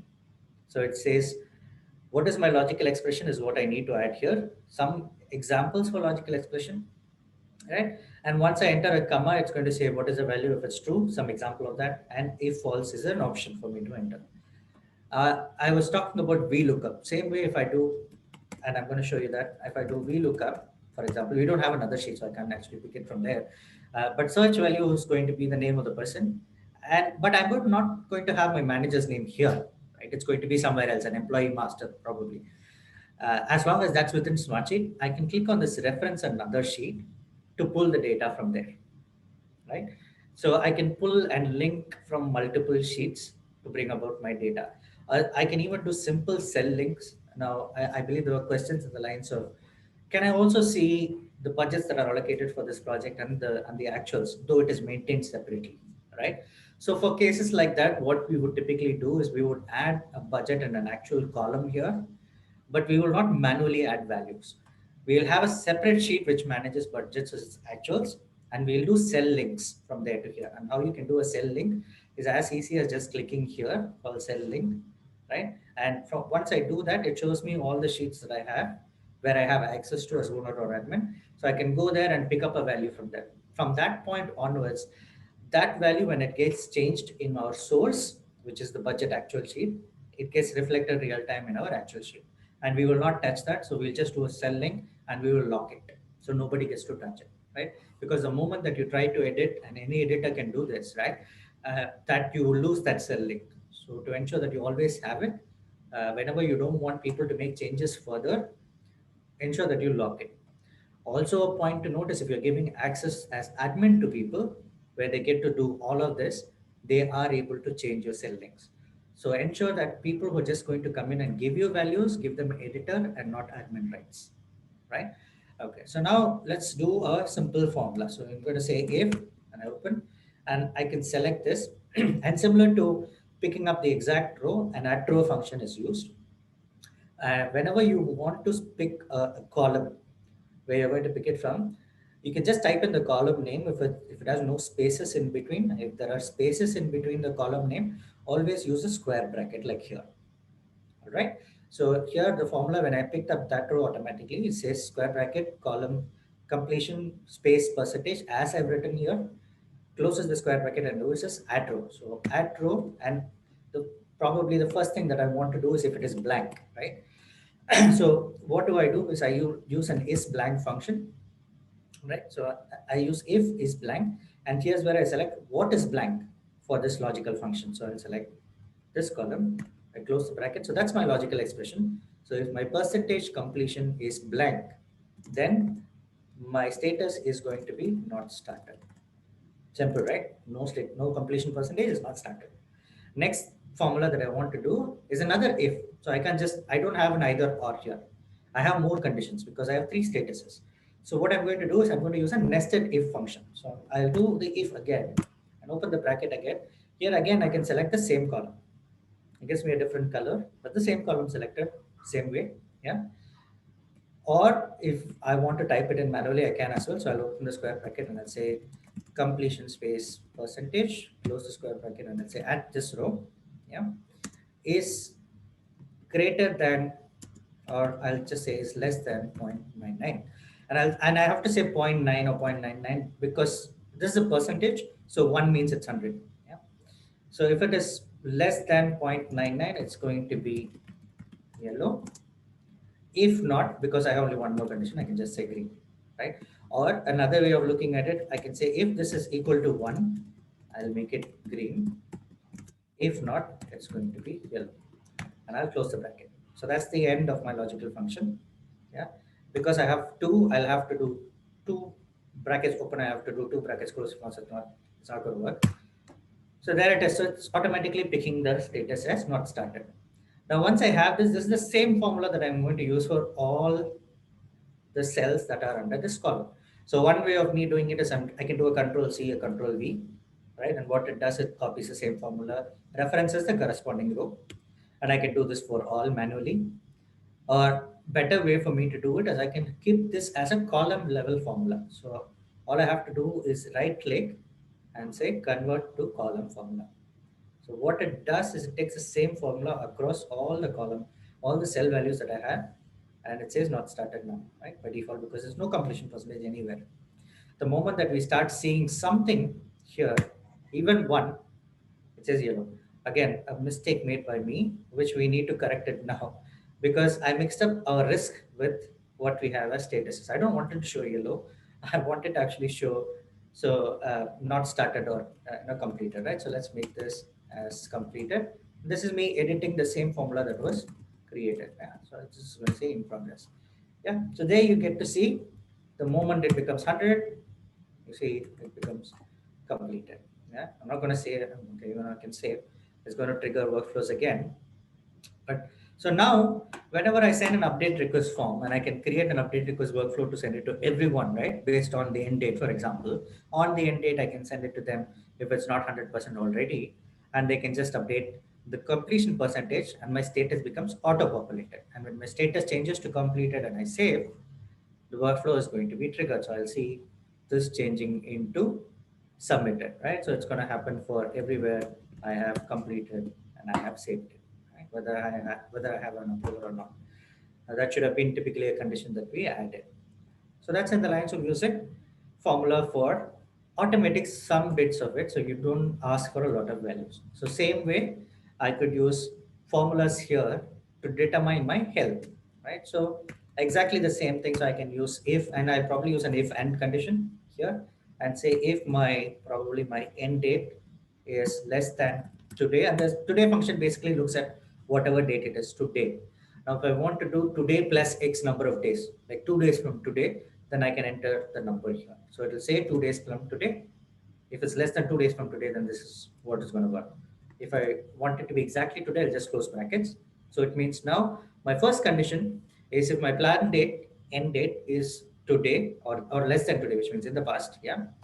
And my what I want to do is I have to link my percentage complete. So I'll do that. So I'll say completion percentage, sorry, square bracket at row is less than 1. Yeah. So it's not 100% complete. Right. Then my logical function, now it was value, is going to be red. Right. Just to make it simple, I'll say not green. Right. You see it changing to green because it's 100% complete. Yeah. And of course, the end date is not less than today in this instance. So if I do the same formula here on top, right, is not less than today. So let me go ahead and change the formula here and I'll say is equal to today, then I want this to work. Just to show you how it works, it turns to red and it'll stay in red until this becomes 100%. So this way you're automating your health calculation and you can do multiple ifs again, right? The same way. use a nested if formula to do for your red, yellow, and green. Right? And this way, whenever the condition is met, automatically things are going to change and you can report on them moving forward. So I'll save that. Some other formulas that we would possibly use for our dashboard eventually, and we can have formulas created here within the sheet, but if I don't want to clutter this, I can create what is called sheet summary with this option here, right? So these are summary values that I'm picking up from the sheet to use in my dashboard. So I'm going to create some summary and simply I'm going to do number of tasks in different statuses.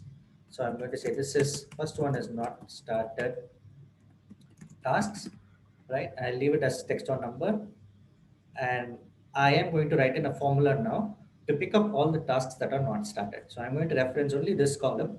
Yeah.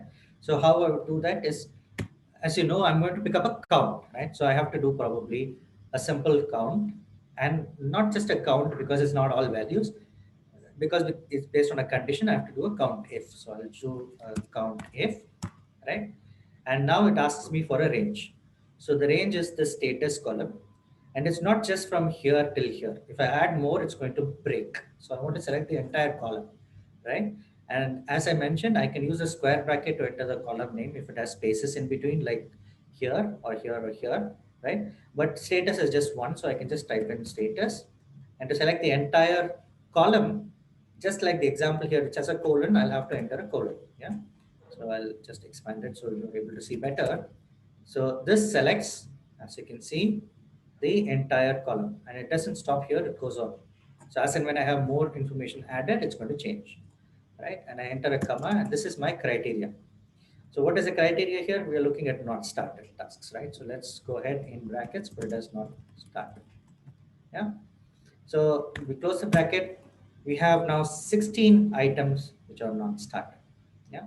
As and when I change information, you see that values are going to auto change. Yeah. So this is going to constantly look at this data and update. Now I want few more things to be added. So one is in progress that we want to fetch. So let's do that. And instead of me typing it again, I can just double click, copy that formula, paste it, and here just change this as in progress. So that's a shorter way for me to do more, right? Let's go ahead and do also completed there. And I'm going to copy this formula, paste it here, and select this and say completed. So this is another formula that we've used, countif, and we have values, and it's going to constantly keep changing as and when we have changes. Yeah. Right. So that's, and this is what we're going to use in dashboard, and I'll show you how that could be used in our reports as well. Yeah. So because I've not kept a formula everywhere, again, I can do, typically what I would do is, now this is a row level formula that I've kept. Yeah. For this row of data, how I want it to work.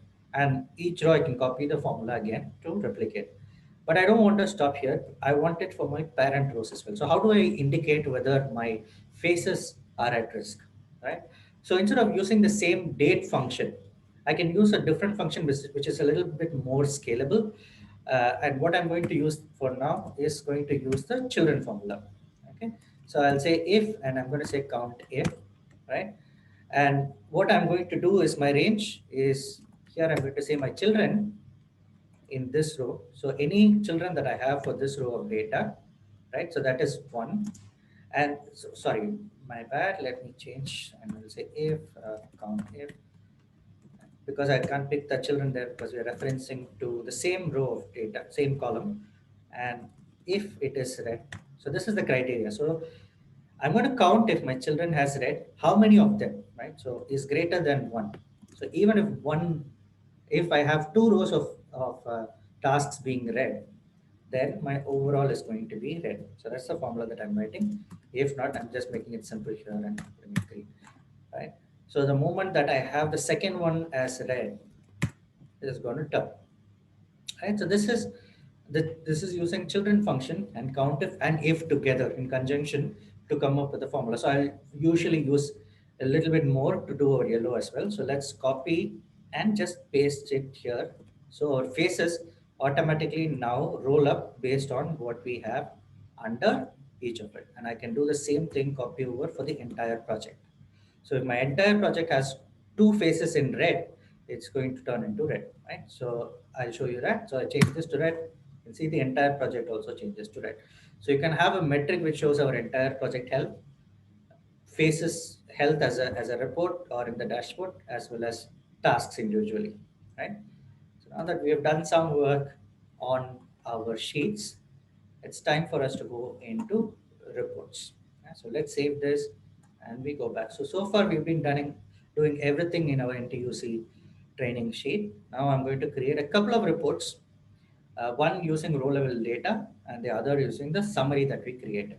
Yeah. So I go back again here to create everything that I want to. Now this is one way. Another way is right click, right, within the workspace to create it within the workspace. If I want to keep it elsewhere, I'll have to select the place where I want to create it and create it there. Yeah. So let's go ahead, right click and click on report. Right. So first one is our um, task report, right? So count of tasks. So this is going to be a sheet summary report. So I will pick from this option called sheet summary. Yeah.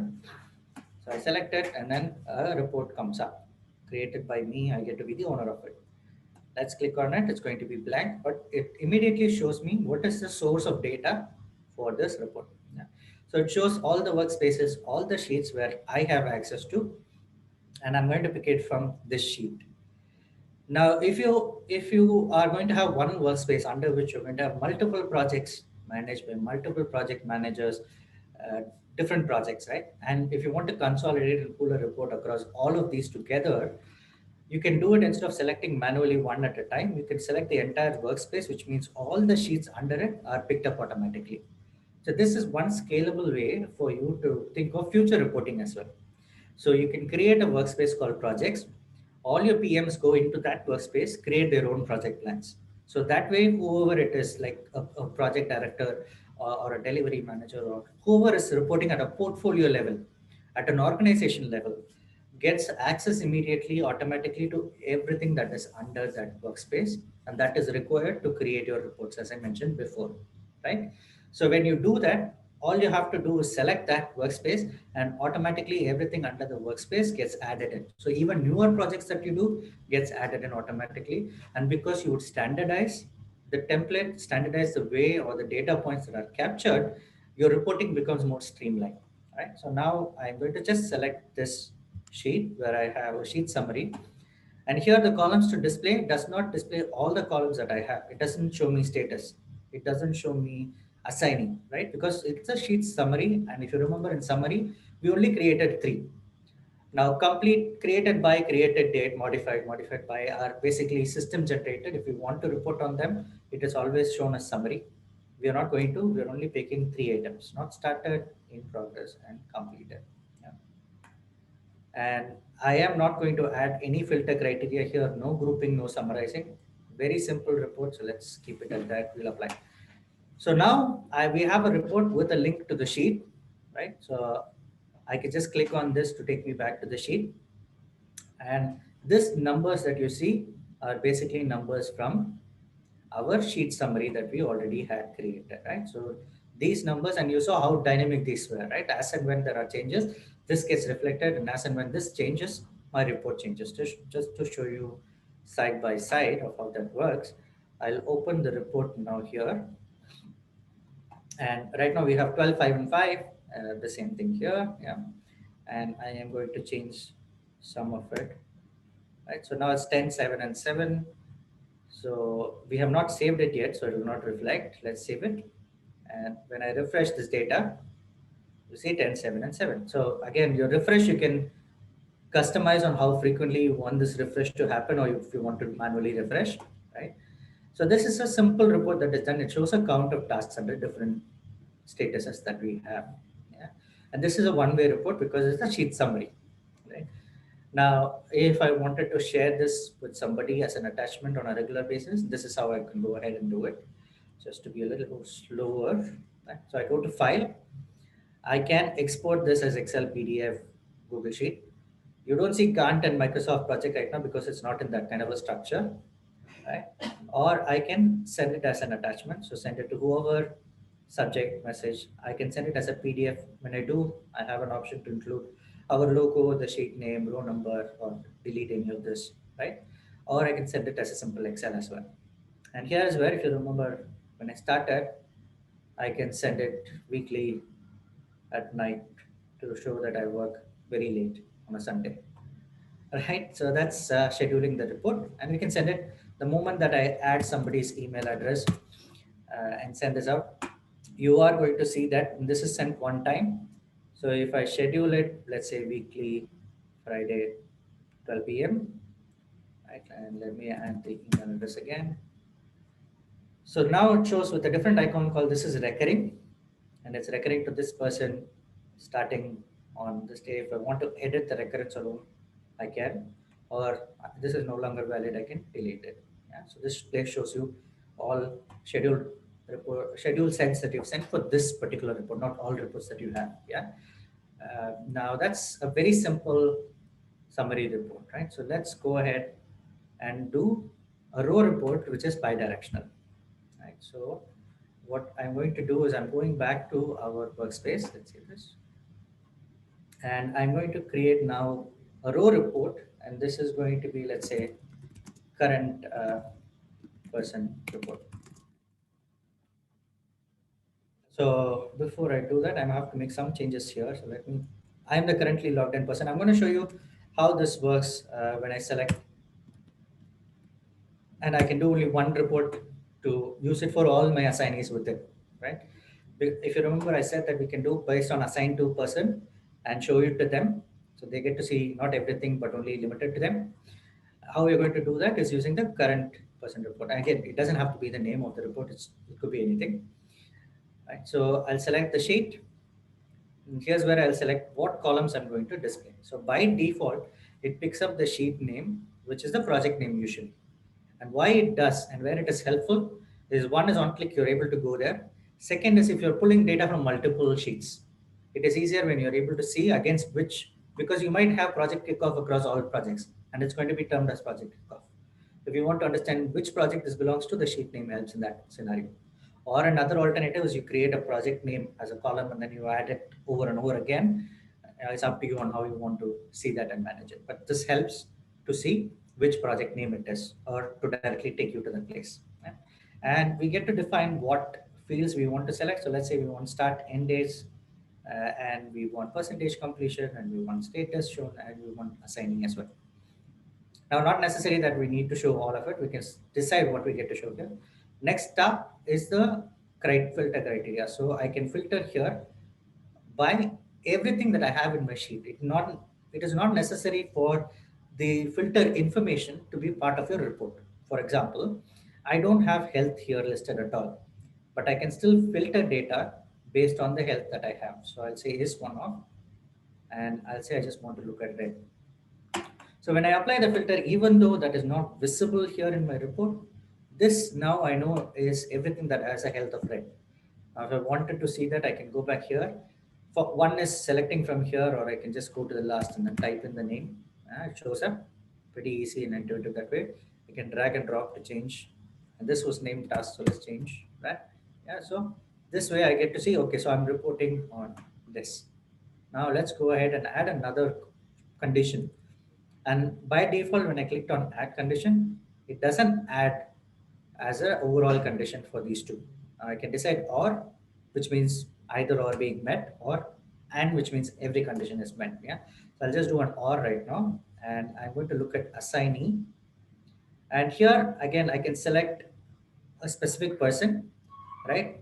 Or I can use another good option called current user. So when I select current user, what this will do is whoever is logged in right now, they get to see their data. Right. So let's do that. Save it. Now it shows all data of two things. One is I am the current user that is assigned to, and to show you that it is me, let's go ahead and say assigned is what we want to pick up. Right, health and assignee. Yeah. Right. So there are two conditions right now, which is why it's showing both, and it's an or. So let's go and delete this condition. Now it will show only data where my name is tagged.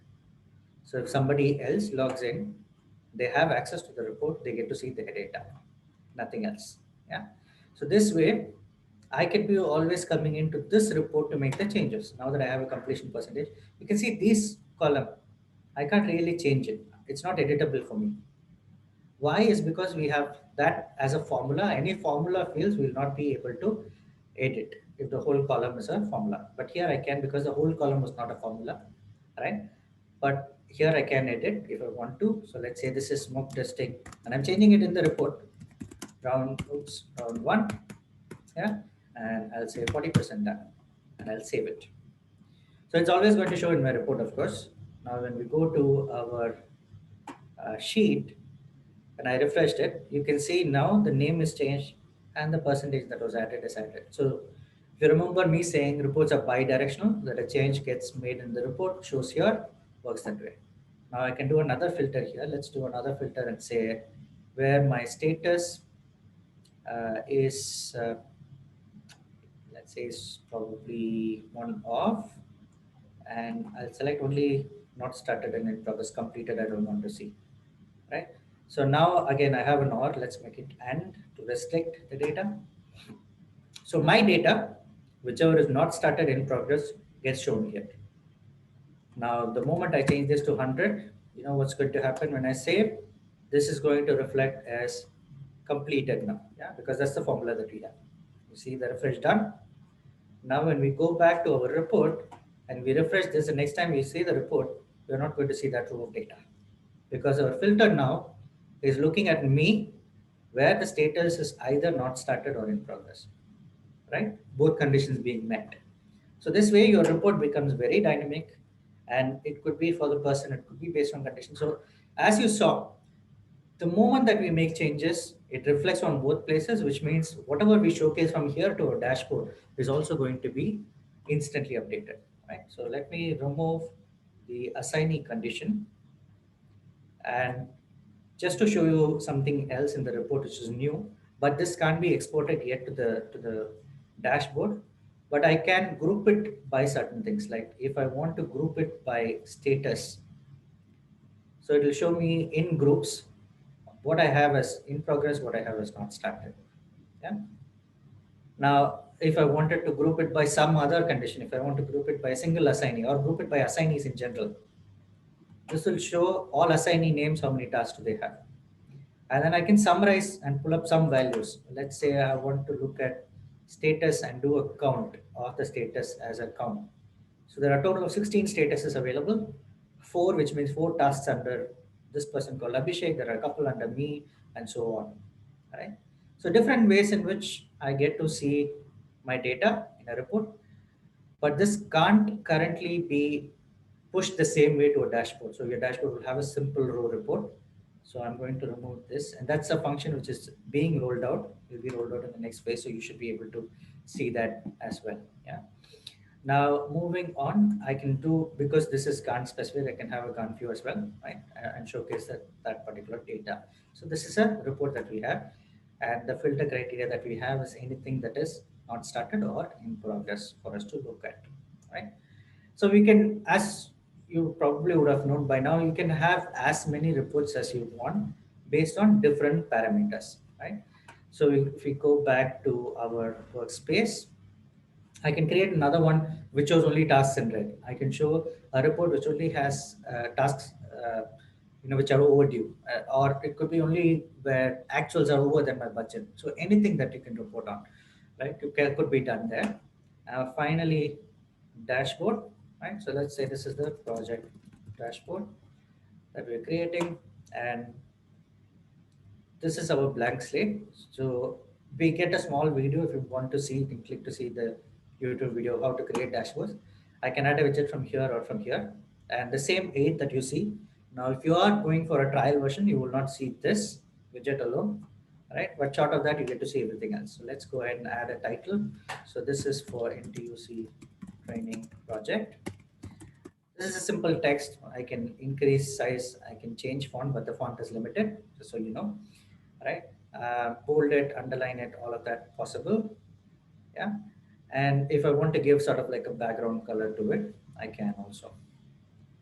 So, and I can just drag and drop to move it anywhere I see fit. So let's make it really big. And then I will add now another widget called shortcuts. So shortcut, as I mentioned, is quick links, right? So you can give any URL and any display. For example, I want to be really, so I can just do youtube.com and say this is the corporate website, for example. And what's going to happen is it's going to read as corporate website, but a click is going to direct you to YouTube. Yeah. And I can keep adding multiple shortcuts. So it could be any link or it could be even Smartsheet items. And usually I would use Smartsheet items for this. So I can just go and select the sheet, select the reports that I have. So somebody who's has access to it and I can name it. So let's give it as quick or even useful links. So these are useful links that I have. And again, center it, make it slightly bigger. And we try to stick to the same sort of a color theme that we have going on here, right? So let's minimize this and then drag it there. Yeah. So there we go. So if I make it really small, it's going to be scrollable. So this is the view mode of it, right?